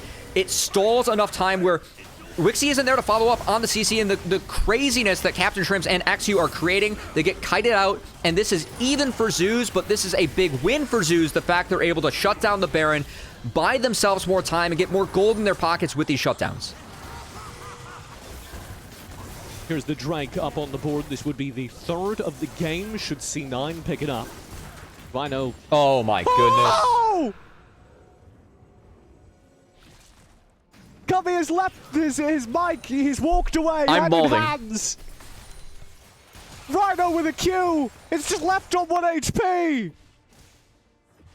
Oh boy. All right. Well, no smite there for C9. You don't make him like that anymore, Cubby. Pocket Rhino, one of a kind. Man. If C9 secures this, like, the game is very much in their grasp, but they leave it at 125. Oh boy. Breezy. Absolutely astonished. Kiting away. If anything's gonna shatter your morale, it is that Cubby has left the room. Come back, please. There we go. C9 down in mid-turret. C9 from the driver's seat to the trunk, Cubby. You just hate to see it, man. They're playing this game out pretty well.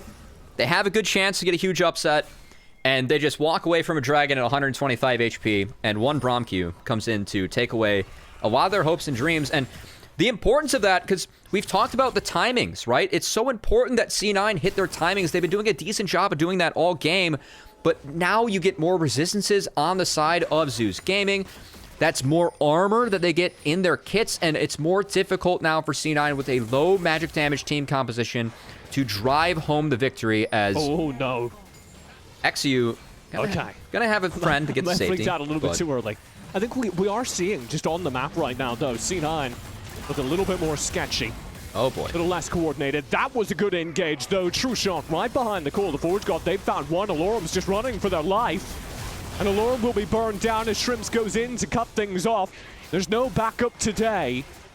Tuesday and Griffin just have to kite away. Captain Shrimps has built enough time as Tuesday dances in. Looking for the stun onto Wixie. They can't do it. C9 climbing out of the trunk again. They have to start the Baron. They're in the You back have seat. to force here. You have to burn and turn and hope that you win a fight hard enough where you can take the Baron afterwards. Let's watch where Captain Shrimps positions, because if they're going for the turn, he should be off the Baron, try and get an angle. They're going to force them to walk in too far and then turn. Shrimps round the side. True shot chunks Griffin. Tuesday kiting away. Throws out the culling. It's all into Shrimps. Wixie finds the damage. Moramana complete. There's the damage for the C9 AD carry. And Tuesday is the only player left nearby. Yet again though, C9 have been pulled off of the Baron. They're gonna need to try it again. Lorum's This time TPing. there is no jungler to contest. I don't think they can do this with Alorum TPing in. If Alorum's able to get in the mix for a fight, if they can't blow up Alorum, Aatrox can blow up the rest of the members of C9. 4K, 3.5K, they're going for it. 2,000 left on it, in for the steal, secured instead by C9. Speedo and XU will pay for it. XU doing his work though, getting the Baron finally for C9. So they gift over 2 members, but they take the Baron for themselves. It's off the map, and now they have the Baron power play where they can try and take away enough objectives to prevent Zeus from coming back in this game. And I think one of the big highlights for me in this game is it's been Raheen and Rhino. It feels like Raheen is kind of being left on an island by the rest of his team against the Ornn, against the Lee Sin. It's been really difficult for the side of Zeus to peel Raheen, and a little bit of that is given Raheen's positioning. He's positioning rather far up. Another part is that the team's just not centered around this Varus, and every fight we've seen C9 have success, they're taking the Varus down first. And I want to see if there's a fight that Zeus get where Varus survives the initial engage from C9. That's what's going to shift the game back in Zeus' favor. Meanwhile, they're going to have to survive this Baron buff, TJ, because this is a critical point for C9 once again. They're playing against the clock. This might be the best chance they have to take inhibitors and guarantee themselves permanent pressure on the map from here. Because C9, the clock is ticking. You can actually see it in the top right. Once that Baron ends, they no longer have control of the game. They have run out of time. Divine Sunder on the Pantheon is not what I was expecting. So I have full faith in Shrimps, who is Father now... Shrimps. Is he General Shrimps yet? I feel like he's getting there. I keep saying father because I'd like to subscribe to his branch of Catholicism. Well, the Pantheon is the truth, and Divine Center are going to be the option. I have not seen that yet, but I'm curious to actually ask Shrimps about that one later, as I can see the idea against some of the bigger members of Zeus being able to have that percent HP availability.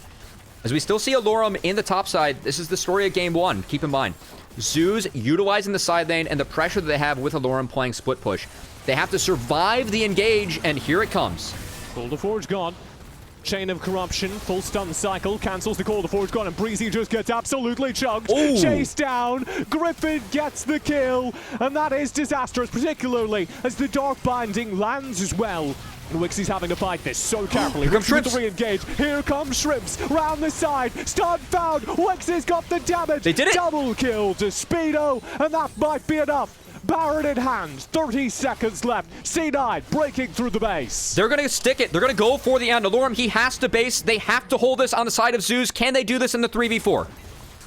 3v4, Alorum and Tuesday holding behind the turret. The turret, first Nexus turret being shredded. World Ender will be popped. Alorum takes to the front line. 8 seconds left on the Baron. I'm not sure they have it. Alorum so smart. Instantly into stasis. Sure, it's a true shot, but it doesn't matter. The Baron buff has worn off, and C9 were not able to end. Not able to end, but they secure an inhibitor. They're going to secure this third dragon. They should prevent this inhib from going down to the side of Breezy Zeus. clear this? Oh, no. Did Alorum do it? Okay, we're good. No, I don't think we're good, Maybe. TJ. I don't think we're good. Oh my lord. Alorum playing an RTS. And his army finds the base. C9 to get their third Drake. In the meantime, a Mountain Drake added to the pile. Now one away from the Soul. TJ, Man, they would have had Soul if Rhino hadn't stolen it with a Braum Q once. that's a good call out and very critical that Zeus was able to do that as TJ.